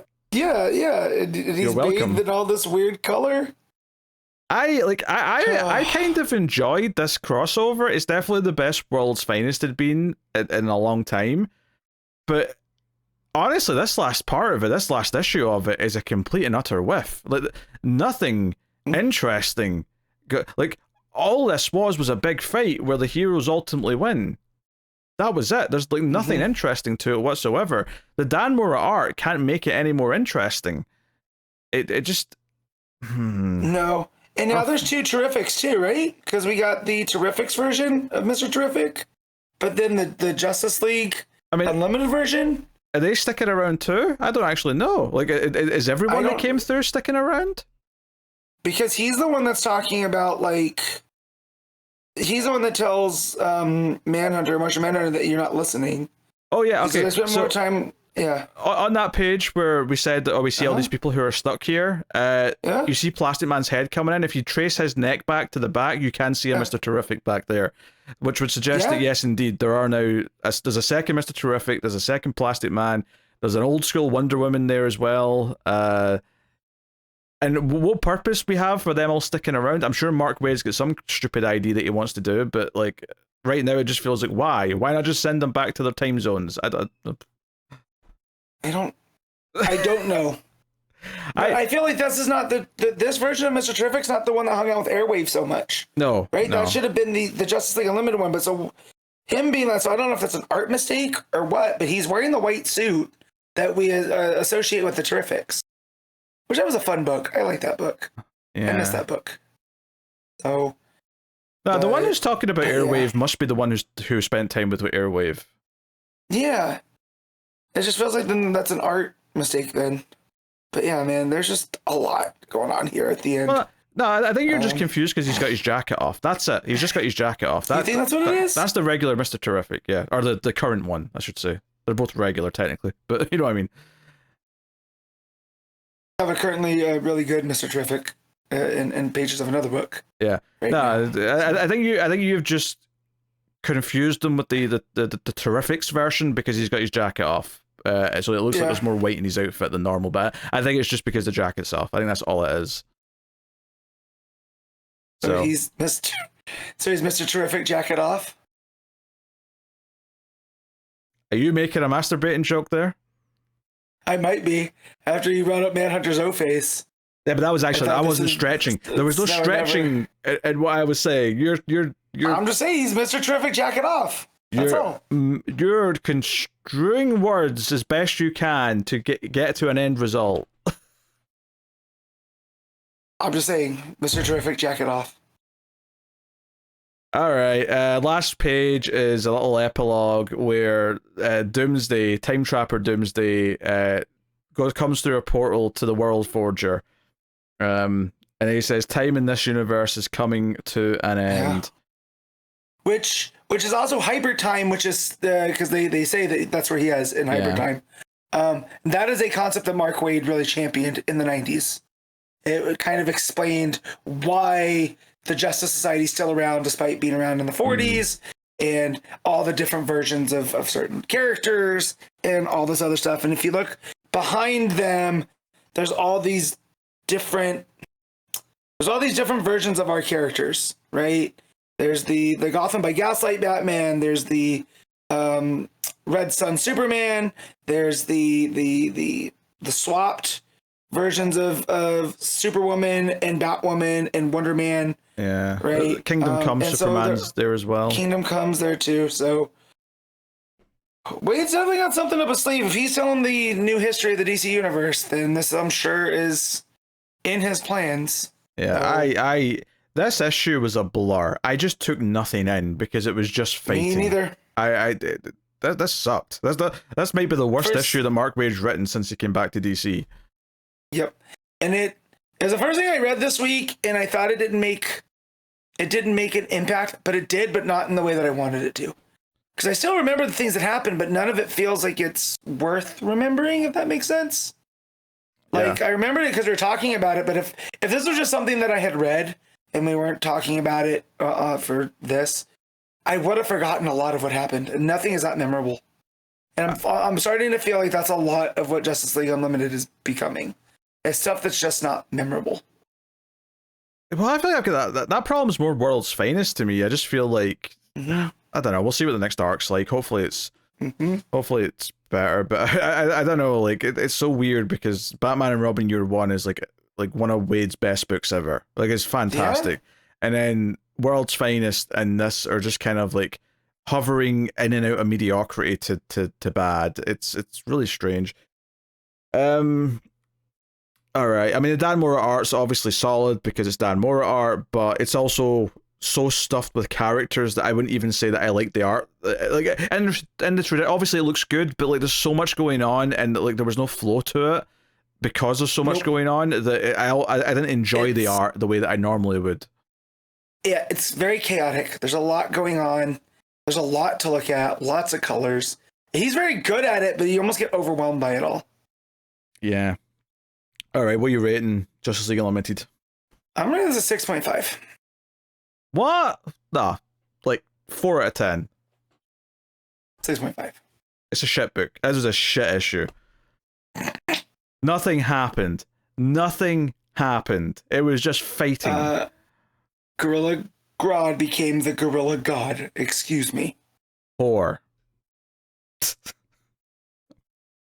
That's Matt's new nickname on this show. Hi by me. Whenever something pleases him that's just a cheap pop, he's getting called a whore. That's the new running joke. All right. I mean, you could easily just call me a Mark, but you're gonna go with the other one, so that's fine. I'm not fighting it. I realize the more I fight you, the more you do it. I've been bullied before. It's not bullying. Shut up. Stop trying to get the sympathy vote. They've heard you overrate Kong Skull Island. They know exactly what type of Mark you are. I love it. I can't help it. Shameless. That's the kind. Anyway, Mr. Teriffic, Year 1, Issue 2, Al Letson writing with Valentine D. Landro on the R. So Issue 1 was quite a surprise. We really liked Issue 1. And I think Issue 2 is still pretty good. It's very different to Issue 1. Most of it, I think, is still very good, though.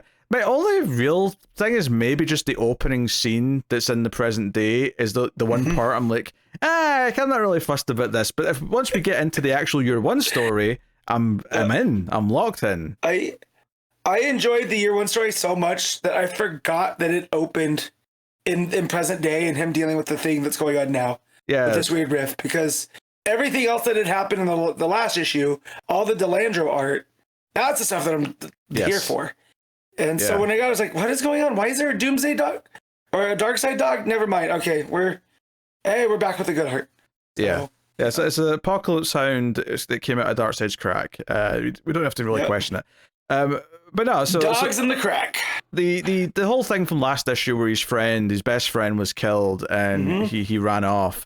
It actually takes us to a very dark place where he's on a bridge. He's basically saying, you know what, after losing my wife who was pregnant, after losing my best friend like this, I don't want to be here anymore, and he's considering jumping. And the Spectre's shown up, kind of like the Angel from It's a Wonderful Life, to try and talk him out of this. And I thought that was an interesting path we went down. We also see the women back at the company who owns it now, talking to Cormorant, who was supposed to kill everyone involved and is mad that the driver of the car got away. And they do note that for some reason their surveillance drones didn't see his face. It was like a supernatural blur or maybe a technological blur was interfering to avoid showing his identity. So that's something they're very concerned about. What's really interesting though is that after she's done chewing out this soldier, she starts getting attacked mentally by a voice who demands results, and she's like, please, please be patient, my king. This takes time. And I kind of got who it was before we got to the end of the issue, given the fact that I'm expecting it to connect to some of this present day stuff. But at the end of this page, she says Darkseid is. So this woman who now owns the company that Holt used to have, she is being puppeteered. She is being threatened and commanded. She is worshipping Darkseid, and she is doing what she is doing at the behest of Darkseid. So I think that's pretty cool, actually. I kind of like how we're fitting Darkseid into some of Mr. Terrific's origin. I think that's kind of neat. And just, when we get him having the argument with the Spectre and him having the disagreement about gods and whatever, the fact that there's this new god that's kind of responsible for him becoming Mr. Terrific in a way, I think that's very, very interesting. Yeah. Poetic. This guy that's just like, no. Yeah, poetic is where we're. Also, the Kirby crackles. I love Delandro's art, and that's what gave it away to me. That it was Darkseid. Yeah, are all the energy dots. And I was like, oh, okay. And that page looks really good with the lightning coming down and the way that it cuts across and how much pain she seems to be in, right? It definitely makes Darkseid seem scary in a way that we haven't seen in a minute. Oh, for sure. On that one tie-in book where he was very scary when Batman was on that other planet with Catwoman. Yeah. I remember what that was a tie-in to, cool. But whatever that was, he was very intimidating in that issue. That made him feel like a force of nature. Yeah. So yeah, it was an absolute power tie-in. So basically, you know, much like It's a Wonderful Life to an extent, it's like, hey, let's look into your past. Obviously, It's a Wonderful Life shows him a world without him. This just sort of says, okay, let's look into like your past and like, you know, like what pain is causing all this. So yeah, it talks about Dre, who's his best friend. The fact that Jefferson Pierce ended up sort of like becoming their friend when they were in sort of college age. Talks about getting married, and you know, we kind of keep doing this stuff where, and there's some great art here actually, where when he doubts that the Spectre's real, because he keeps thinking the Spectre's just in his head, Spectre like grows to like kaiju size, and then when Jefferson, like, he doesn't even try to jump per se, but like he picks Jefferson up with his fingers as if he's a bug from the back of his jacket. It's really good. And then you get like a panel of him falling, or I say a panel, you see him falling between panels on the next page. It's the page where we're getting flashbacks to when he found out his wife was pregnant and she was working on this energy stuff. It reminded me a lot of the opening titles to Severance, for anyone who's watched that. There's a lot of Severance in the art here. The way he's falling through these memories is really cool. But, you know, it's interesting, though, because he talks about how me and the wife were married to her work, and he didn't even know if he ever wanted kids, but now he had no choice. So he was actually in a kind of a weird place with it. And it kind of caused a bit of a rift between them. And then the big thing that caused the rift is that he tried to go back and finish the work she started on this project that he thought she'd lost interest in because of the pregnancy. But it turned out the reason why she stopped working on it is that she had solved it, and she realized just how powerful it was, and in the wrong hands it would be basically like a new atom bomb. So she's like, no, erase this work, don't figure it out, let it go. And he did like erase the work, except there was backup, so that when he sold the company, this engine that they're promoting that's like making people sick all over the slums is coming from this engine that was actually something that his wife had designed originally, and then he had kind of like reconfigured after the fact. So now on top of everything else, there's all this extra guilt. So he actually is feeling guilty about what's happening to people. He's feeling guilty about selling it to this woman, and on top of the fact that he's lost his best friend and his wife. And now that he has lost this child, he kind of wants the kid now, right? So he's going through all this turmoil, and I love the art and all this, all the flashbacks, which are very basically black and white with just a hint of yellow, and like the highlights just look really cool, really moody, lots of heavy inks and shadows. I love that there's that one panel or pair of panels when he's talking to the Spectre, and it's in color and shadows in one panel. And then the panel underneath when he's talking to the wife, he's in the exact same pose, so you can see his face in both styles, like back to back. Really nice. They did that on the next page too, when he's looking out the window. Yes. And then he's talking about selling the company, and then he's sitting on the edge of the bridge with the Spectre. I like that too. There's just a continuity there. Nice transitions, nice transitions. And then it gets into the interesting stuff here, where the Spectre basically is the one who suggests that he should become some kind of hero. And he brings up the original Mr. Teriffic from way back in the GSA days. Just this guy who believed in fair play, who, you know, was also going through problems and was convinced not to take his own life, and became Mr. Teriffic. And, like, you know, like Holt kind of says, oh, I'm not a superhero, I'm just a guy. And, like, because it's worth mentioning as well, this is not even the Spectre who's saying all this. The Spectre, it's Jim Corrigan. Yeah, turns into Jim Corrigan so that it's more of a human conversation. And Jim Corrigan basically speaks like, hey, this guy was my friend and he became this, and he fought for the little guy, he fought for the people on the street, and it wasn't about off fighting aliens. Because this was actually, because when they mentioned Jefferson earlier on, Black Lightning, right, I was like, wait, isn't that Jefferson? And then I sort of forgot about it. And then there was a line here from Holt where it's like, oh, I actually know a superhero, and he's usually in space fighting aliens. And I'm like, oh, wait, he's talking about Black Lightning. That's the superhero he knows. So I liked how those teases came together as the book went on. I thought that was quite good. Yeah. Well, and I love too just the theme of him telling Spectres, like, I don't believe in God. I don't believe in gods, but whatever you are, you're a figment of my imagination. And then even all the stuff that the Spectre's showing him, Holt's just like, yeah, none of this is real. I'm still gonna do what I need to do.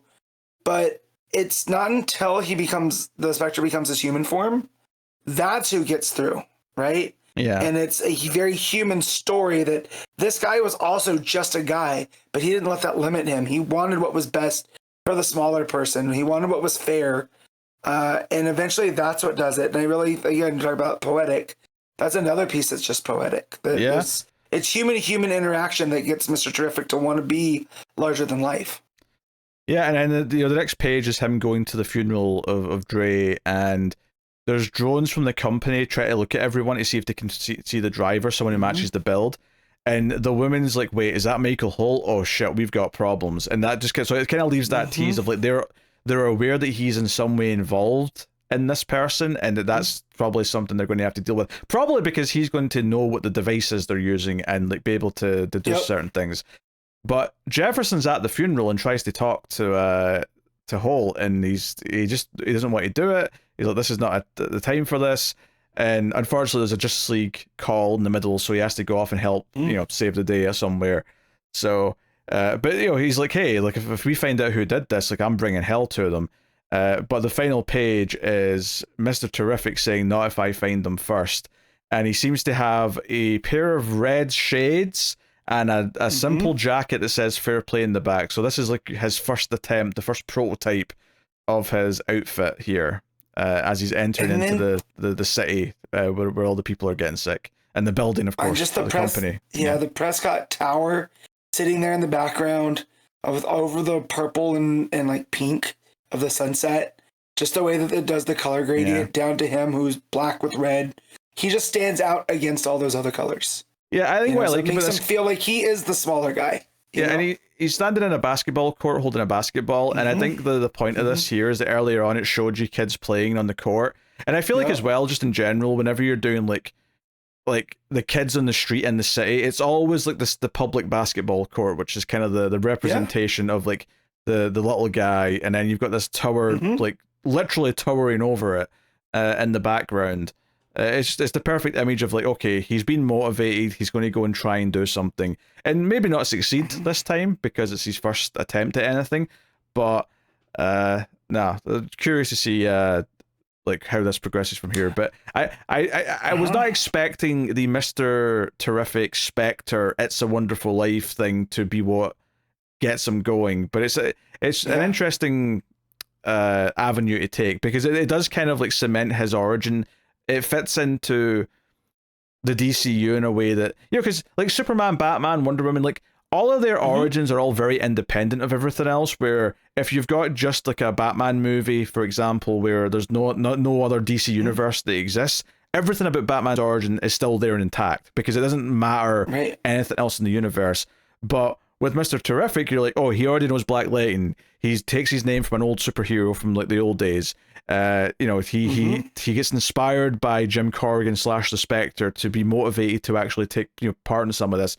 Like, and then the fact that the villain is being puppeteered by Darkseid. Like everything about this is like got its fingers in the rest of the DCU, and I kind of like it in this case because it's so different to like all the bigger characters that are so independent of like the world and their origins. So I like that this is a character that's forged by the world around him, as opposed to, oh, he's like the special chosen one on his own kind of thing. Yeah, no, I like that too. Like I didn't think of it like that, but that is like he chose himself. No one else put him on this path. He's doing it on his own. The Spectre kind of helped him along, right? But the Spectre didn't tell him you're gonna, use your brains for all of this. But yeah, that was the other thing I liked too that got me oddly emotional, was that the reason he calls himself the third smartest man is because his wife was number 1 and 2. And that one, that hit right in the emotion, just right in the heart. Because there's always that question, well, who's 1 and 2, right? Yeah. It doesn't actually matter, because to him, his wife was everything. So she was 1 and 2. So I thought that was a real nice little tag that they added here. Yeah, and I love the colors in the book as well. The pastel color scheme that it's got going with the heavy inks. Just everything's got this nice moody drama feel to it. Just really, really good stuff. I mean, you get the little flashback panels in that 2-page layout to the original Mr. Teriffic, and it's got the the dots and all that to give it the old school vibe. It's really nice. Yeah, just a really pleasant book all over. I do think I like the first issue just a little bit more, but it's not because this is a big step down or anything. It's just because ultimately that first issue is so focused and just like so one thing affects the next. This one's a bit more pulling in some different ideas altogether, but by the end I was really happy with everything that it did. So I'm excited to see what he does next issue. Like, what's his plan here on his first night trying to be a vigilante or whatever you want to call him. So all right, what are you giving Mr. He's gonna take some lumps. Yeah. I'm giving this an 8.5. Yeah, I think I agree with the 8.5. It's excellent. So, all right, cool. Green Lantern Dark issue 5. Tate Brombal writing with Werther Dell'Edera on the art. So, yeah, this is issue 5 of this. I remember thinking this was going to be like a 3-issue book. So every time we get a new one, I'm like, oh yeah, that's right. It's a longer book than that. Yeah, I mean, obviously this is doing some interesting stuff. The first few pages do kind of almost the New God style Ram v Celestial. This explains something really big and cosmic. Because the last issue kind of ended with that tease that what's her face? Diamona? Is that her name? Yeah. Demona. That she was like looking at this big worm thing, and we didn't really know what the context of it was. So this explains that darkness tried to overtake the universe after everything was created. So the creator made this big worm that consumes any sort of planets or anything that's been infected too much with the darkness. It'll consume them to keep the universe nice and clean. And there's some really gorgeous art here. There's a big 2-page spread of and it looks like a big worm. Like, it's a big, they call it a wormhole, but it is literally a big cosmic worm with big teeth. Yeah. It is a cosmic horror worm. Yeah, it's very pretty art, and it basically just sets up this idea that we get fleshed out a little bit as Demona talks when she's frustrated, is that Green Lantern's spreading light throughout New England, and she's pissed off because she's intentionally made the world dark because she wants the worm to come and consume the planet, because she thinks she's owed more, she's owed bigger, she wants to go to space and do whatever she wants. Like, the world's not enough for her. We get a lot of her backstory here. What I wasn't ready for. I wasn't ready to get into Arthurian legend. But here we are. Were you prepared for who her father was? Because I don't think we knew this, did we? Nope, not at all. Yeah. So that was a shock, and then that of course led me to reading more about the Tangent universe, which I didn't have time for. So I have it loaded to read like these little different backstories, because I remember we had talked about the whole Castle Bat and why he was the Batman of the Tangent universe. But I kind of forgot about it because that was 2 issues ago, I think, right? Something like that. Or was that last issue? Yeah. And I kind of spaced on it. Like, it was in the back of my mind. So then when we get that reveal, I was like, wait a minute. I need to go read his origin again. Yeah. So Bat-Wraith. Bat-Wraith's the dad and comes out to talk to her and tries to talk her down, basically. Yep. But she's a spoiled brat who wants the universe, basically. Her mother is Morgan Le Fay from Arthurian legend, the one that is responsible for Arthur's downfall, and then Sir William, who is her dad. The reason that he's bound to Castle Bat is because he betrayed Arthur, right? And now he has to stay there, and he is the Dark Knight. And yeah, so seeing those two interact, you're leaving something out there. Merlin cursed them to be trapped there, and as penance for turning on Arthur, right? Yeah.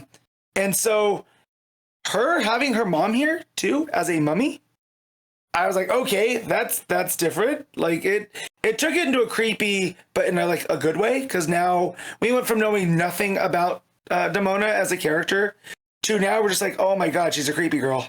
Yeah. And a lot more invested. Yeah, and then there's a lot of backstory in this just across the board, because it does kind of this montage of basically just Green Lantern and her little team, which is Beast Boy, Lunette and her brother, going from town to town. The towns that either, because they're fighting like a witch of some kind, and I thought, oh, this is going to be the main villain of the issue, but no, she's done with like a page later, and then it's like, oh, we move on, and there's some running things throughout, like Lynette looking a little bit sick and so on, but for the most part, it's like, okay, a little bit of a montage of them like fighting new things in a new town and bringing light to people, and give like her green light has been like given to them so that now their lights, their lanterns and their candles all have this green flame. She's sharing the light around. That's something that's going throughout. And then every few pages we get basically at the campsite as they're traveling, one by one they're revealing some backstories. So the first up is the kids, and it's like Lynette talking about this dream she has where her dad's head is missing. And it's like a super weird, like interpreted thing and whatnot. And then then we get some backstory from the Bat Wraith at one point, although he conveniently leaves out all the stuff about his daughter being the bad guy, and just kind of like does some of the stuff with getting cursed and being stuck in the castle. Talks about how the castle lifted up and like flew from England to New England and rested there.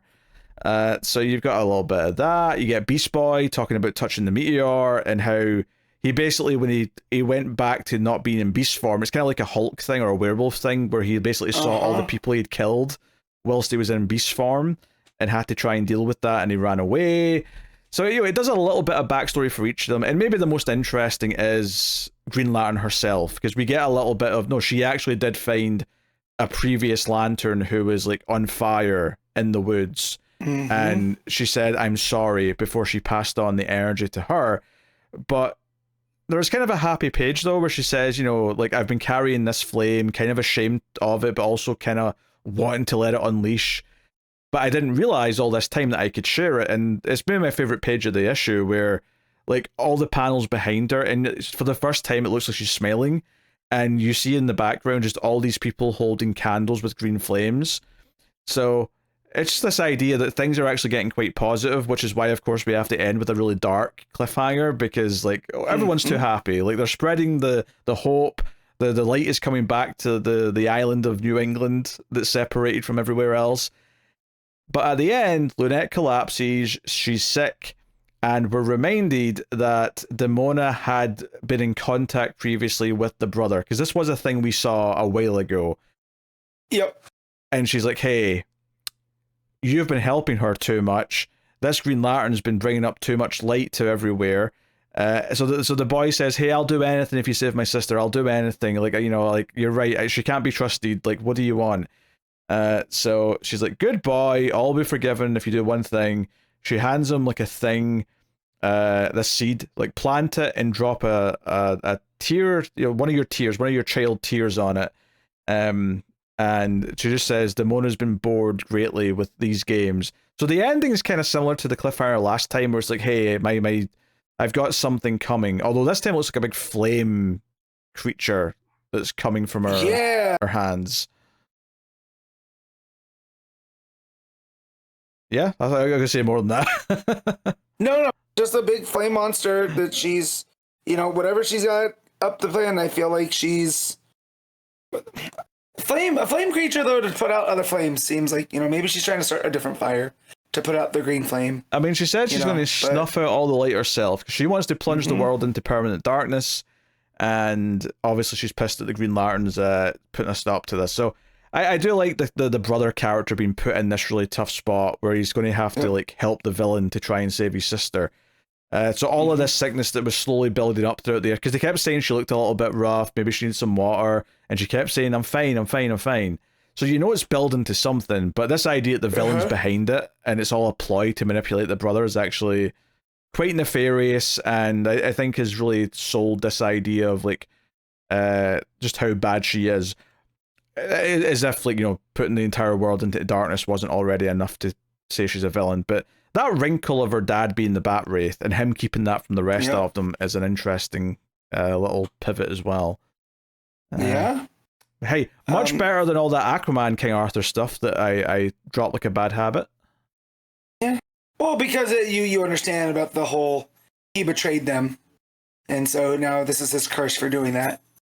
It's more than just building a weapon with the Lady of the Lake. So, But yeah, no, good stuff. That whole scene where she said that she could share the light, and it's this thing that she doesn't have to have this burden of being the Green Lantern alone, right? Yeah. They can be the Green Lantern. And I really like that that's where we're operating from with her now. Yeah, because there's a scene where the Bat-Wraith's like, hey, I've known one of your kind before, I can give you teachings. And basically it warns her that, you know, if you break at any point and your concentration and willpower drops, because your willpower is what's fueling all this light that you spread around, it could all go away instantly.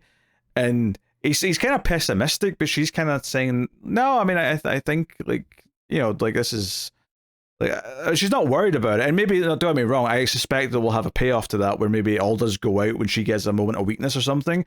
But I feel like this idea of her being like strengthened because she is sharing the light with others, and that being something that gives her more willpower, is something we're exploring here. Of like, she's becoming stronger because she's connecting to people in a way, and she's helping people. And I think there's some story things to explore there. But yeah, I mean, the art's good, of course, as it has been throughout, particularly when it's dealing with the stuff in the dark where there's just those bursts of green light, is some of my favorite. So that's really neat. I really like the Beast Boy stuff just because, right, he's bathed in that Eclipso seed color, right? That purple, that and that darkness. So that when we get his story and everything's with that purple hue, but then it comes back to the forest and it's all lit up with the green light and stuff. It adds a bit of dimension to his story. You know, that he has all this darkness, but he wants to do good, right? He's choosing to go with them. I like all of that. Yeah. Honestly, each of the flashbacks or the stories that they tell at the campfire all have their own color scheme, because Bat-Wraith is all red, for example, and obviously the green one's all green, as you'd expect. But no, I mean, it's a solid book. It's not my favorite of the issues. I think because it is this montage of going through lots of things quickly, it doesn't have quite as much impact as like maybe the first couple issues where it was building up all sort of in a row to like one thing happening. But this does feel like a sort of essential chapter in the middle where it's showing that the legend of her spreading and that we're getting to this point where we're getting to know all the characters a little bit more. So no, really solid issue. It's still been quite a surprise. And as someone who knows nothing about the universe this is kind of based on, it doesn't matter. You don't need to know anything about the Tangent universe. Matt's just a sicko who likes to look things up when he can. Yep. So I want to know how deep that goes with the lore, right? Because I feel like this is getting more towards the Green Lantern we know of, with the whole willpower, with Tate Brombal adding that there and stuff, and then with Beast Boy, more traditional kind of Beast Boy vibe with the tragic backstory and whatever. But yeah, kind of want to see what other, how different the Tangent universe is. Although with all of the set in New England, with the way that that's set, it almost feels like it's in its own subset of the Tangent universe, which I think is pretty cool, because it does. It feels like this dark fairy tale just done with, superhero concepts that we got. So, if it does just play out solitary like this, that's fine. All right, Matt, what are you rating Green Lantern Dark? I'm going to give it a... Let's bump it up to the 8. I'll give it a straight 8. Cool. Yeah, I think I agree with the 8. I think this is exactly perfect for it. So, sounds like I'm being lazy, but I just think it is the right score. So, cool. All right, the new history of the DC Universe, issue 1. Yeah. Mark Waid. This isn't going to be a typical review, I suspect, but Matt did look through it. No. So, yes. By all means, fill us in.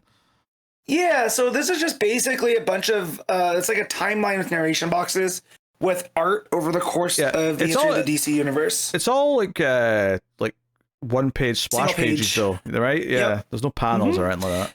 No, it's, so in the beginning there's panels, and then everything kind of builds, and there's kind of art within the art that makes like panel kind of things, but it opens up with a retired Barry Allen in like this room that has all of these DC artifacts in it, right? He's got a Superman cape, he's got the Green Arrow's bow, the cosmic rod, a bottle of Gingold, and he's talking about like he's been tasked with recording the history of the DC universe.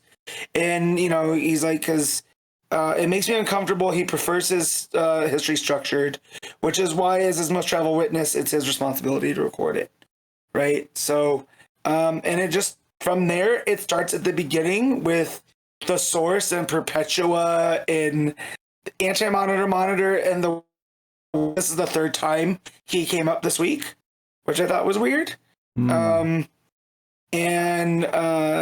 They talk about the concept of the Endless was born around then, and it gets into the cosmology of the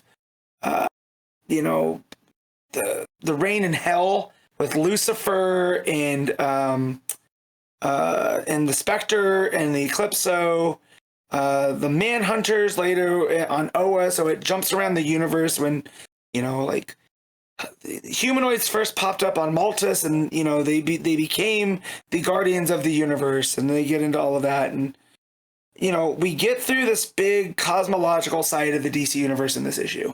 Like, we don't even really get to Earth until a couple pages after that, and even then it's all primordial stuff. We get to New Genesis and the New Gods, and how they are the Source granted them godhood because of who they were. And then the first time Earth comes up is about the Parliament of the Green in Yggdrasil and all this other stuff. They get into Arion and Atlantis, and how Atlantis got split because of Eclipso. Also, it notes that Scartaris, which I didn't realize this, where Warlord is, the guy that kind of looks like Oliver Queen, that's actually they're Atlanteans. They fled to that realm in the center of the Earth, which is new. And then we finally get to the what I would consider the start of the DC Earth stuff, right? We get Anthro, the Caveman, and Vandal Savage, and the Amazonians, and the Champion of Shazam, and the Hawks, and we just get through all this other stuff, and it starts becoming this whistle-stop tour of the DC universe with all these characters that we recognize, and we might not know why we recognize them, right? But like, they get Mark Waid brings up Shining Knight and the two different versions of them, Sir Justin, and then how Merlin had bound his half brother to the demon Etrigan, and he brings up the Demon Knights, which I don't know if you read that book back in the New 52. It was essentially the medieval Justice League. So seeing them pop up was a lot of fun. The art, it's Todd Knock in some of these, and I think Jerry Ordway in some of the other ones. There's one that really stands out, and it's where we get introduced to Ra's al Ghul. And Mark Waid builds him up as like he was a child whose name's been lost to ages, but he had discovered the Lazarus Pits because he was a physician, and he wanted to prolong life. And then that's what turned him into Ra's al Ghul. And just the color is bathed, or the page is bathed in green, and it's got like a half profile of him, like not a profile, but half of his face up on one side. And it looks super cool. It's very ominous. But yeah, we get into the early United States history of the DC universe, and the pirate characters, and the Shade, and Max Mercury, the Western characters. And that's basically this whole thing, right? It's Mark Waid going, hey, you remember them? Hey, remember this guy? Hey, this is when they popped up. We get the Justice Society and the All-Star Squadron, and it touches on the Jeff Johns Stargirl story with the lost, sidekicks. And eventually it builds to World War II and all of those characters, and Martian Manhunter being pulled there by Dr. Erdell. And it ends with a ship coming, leaving Krypton. And then it says end book 1, right? And that's the end of the traditional book. But then there's the timeline written by Dave Welgos, or Welgos, I don't know how to say his name. But it says based off of research by Mark Waid and Dave Welgos. And yeah, it's just basically annotations of everything they just talked about and what issue it popped up in the DC history, right?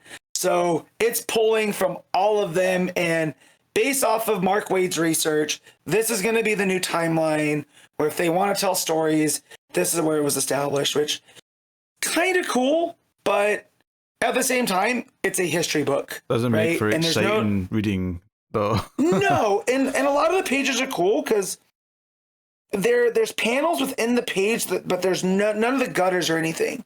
So when these characters are being talked about, there is a flow to them all. Like Mark Waid knows what he's doing there. But I was expecting maybe a character to be popping in and experiencing this with us, and it's not. It's essentially a handbook. And I'm sure it'll be great. I'm going to keep reading it. I might not cover all of them. It'll depend on the week, right? Because this won't be a priority. Not like that was a priority this week, but, I had read it before this morning. It's interesting they're establishing all this because it sounds like we're building to a crisis, but presumably the crisis won't reboot everything if we're because it'd be weird to establish like the definitive, this is what the continuity is for the entire timeline right now and then change it months later. Yeah, the fact that he's playing with so much time stuff versus the multiverse of it all makes me wonder if he's doing a new 0 hour. Right? That's what he's building towards. And he's going to wipe out the timeline, and now this is the new timeline going forward. Right? We're going to play with all of that. But yeah, I love that he talked about the new gods and what they represented and how they're from the source, because the source is the first thing that gets brought up, right? So there's this reverential treatment, and then we get to the new gods, and then caveman and all these other type of heroes. So it just shows the difference in what was going on Earth versus everywhere else in the galaxy, which is cool. But yeah, it's not a must read by any means, but if you're like me, like you said, like a weirdo that likes to know about all these different things, it is worth a visit. Like, I'm not upset that I sat and read it. I was happy that it was a quick read, though, I mean, it sounds like something that would be nice to have when you've got the full thing as a reference thing, but I don't know if it's, the most exciting sounding thing to go and read as it's coming out. Yeah. All right, you don't have to rate this at all because it's not really a comic book. It's you can't. Like, how do I rate just like really fun art and a whistle stop tour? Yeah, there's no story. There's can't. No. Yeah. So, but yeah, check it out if you're a continuity wonk like I am, because I'm Mark Waid is one for sure, and I know he's dropping little things in there. The fact that he's making Barry Allen the archivist for all of this shows his love of the Flash. So, but yeah. All right. I want to point out though, it was you talking about that put us over the 2 hour mark. So the sub 2 hour promise was not fulfilled. It was not. Oh well. That'll take us on to the final part of the show, everyone, where we pick our favorite stuff of the week, favorite panel / moment, favorite cover, favorite art, and top 5 books. Matt, what is your panel / moment of the week? Right. So with the absolute books, those have been my easy go-to, and there'd be plenty of them from Manhunter and Wonder Woman. I mean, Ferdinand showed up. He's one of my favorite Wonder Woman characters. However, as we were talking about Mr. Terrific Year 1, that final page of him standing there looking up at the tower on the basketball court, it was an inspiring image, and that's going to be mine for this week. That's a great pick. I am going to give it to Absolute Martian Manhunter, the mind explosion when she says, I doubt that you care about me anymore, and then just like his entire world exploding in that color. I think it's that for me, but there was a few. Yeah, I could have picked that Mr. Terrific thing. There's a couple other things I could have picked as well, but that's what I'm going with. For covers, so I want to give a shout out to the main Green Lantern cover, that glorious crab mask on full display. I do like it. So I thought I had my pick when I saw the Tersto Cons variant of Absolute Martian Manhunter, which is it's very dark, it's lots of black, but with just this burst of smeared color at the side, as if like an almost vague Martian shape as John's kind of gets his back to it. It's just a beautiful, in terms of the colors, it's just beautiful and moody. That said though, I then saw the Fornes variant for Mr. Terrific Year 1 and said, nope, that's the pick right there. It's Fornes art with just black, white, and red basically in the colors, but Barney's skin, I suppose, but everything else is just black, white, or red. And it's just this perfect high contrast image of him, and he's got like the original version jacket, like sort of standing in the white negative space of the middle of the outfit. It just beautiful stuff. So it was definitely going to be the absolute Martian Manhunter cover, but this Mr. Terrific cover, when I saw it, I was like, nope, it's this one. This wins. But those are my shout-outs. What do you got? So real quick, I want to point out the smear of colors I took that on that Martian Manhunter cover. I feel that's his wife. So it's got a vaguely feminine form through there, and with what happened in the issue with them being at odds. Because I feel like the Martian Manhunter is being represented behind him with that symbol, right? I totally get it. The only thing I would dispute there, even though I think it's a valid read, is maybe just the head looks very Martian, like alien shaped. Okay. All right. But that's the only reason. Gotcha. That was on my list too. But mine's going to be a absolute Wonder Woman cover, and it is the Ivan Talavera variant. And it's got Diana with her big old sword and Pegasus behind her. And it's just a very, it looks like a hero shot from a movie. Her standing there with the sky behind her. It's pretty simple, but I think it looks rad. So that's my pick. All right. What is your art of the week? Here's where it's tough, man, because Absolute Martian Manhunter is an absolute killer, but so is Hayden Sherman on Absolute Wonder Woman. And then you have in Mr. Terrific, Year One, but also Green Lantern Dark by Werther Dell'Edera. Most weeks I would pick Hayden Sherman, as he's my favorite artist working right now. However, everything that happened in Absolute Martian Manhunter this week, I have to give it to that one. Yeah, I mean, those four choices make for a great week of art, and that's before we even mention Xermanico and Green Lantern. But Xermanico and Green Lantern feels almost too straightforward by comparison to some of these other picks. Yeah, I think I'm agreeing and going with Absolute Martian Manhunter. It's just every page was a delight to just see how they handled ideas and how they represented them. It's hard to not just pick that. Yeah. So that's the choice. All right. Top 5 books, Matt. On you go. All right. So number 1's going to be Wonder Woman, Absolute Wonder Woman. 2 is Absolute Martian Manhunter. 3 is Mr. Terrific, Year One. 4 is Green Lantern Dark. And 5 is Green Lantern. Yeah, my number 1 is Absolute Martian Manhunter. Number 2... I'll go Mr. Terrific Year One. And then number 3, Absolute Wonder Woman. And number 4, Green Lantern Dark. Number 5, Green Lantern. Yeah. I think that's fair. Sorry, Superman and Justice League Unlimited, but neither of you... Like, if either of you two made it, it's only because I read less than, 5 books. That's the only reason why you two would have made it. So... there you go. I'll tell you what's coming next week from DC Comics then. So next week we have Absolute Green Lantern 4, we got Batgirl 9, Birds of Prey 23, GSA issue 9, Resurrection Man Quantum Karma 4, Secret 6 5, Batman 89 Echoes 6, Justice League vs. Godzilla vs. Kong 2, issue 2, Gotham City Sirens Unfit for Orbit, issue 1, Teen Titans Go issue 5, and then some reprints. I was going to say and facsimiles, but it's actually just reprints next week. They're going late next week for whatever reason. Plus, I'll definitely be talking about Planetary, the next issue I've got of that next week. So that is the thing. Also, I think I'm remembering that Tyler's going to make me read that new Red Hood book when it starts soon. I'm not happy about it. That's funny. Because he shouldn't be. He was just sponsoring the Supergirl book, but he said, "Oh, when the Red Hood book starts, you're on that instead." And I'm like, "Oh no." well, our viewers and listeners as well. I am not going anywhere with Supergirl because I really enjoyed that book. Oh yeah, I enjoyed it too. I wasn't going to stop. Yes. Okay. Yeah, I like that book. It's good. Menace, Tyler, you're a menace. Yeah. So. Anywho, that popped into my head. I kind of forgot about it until just there.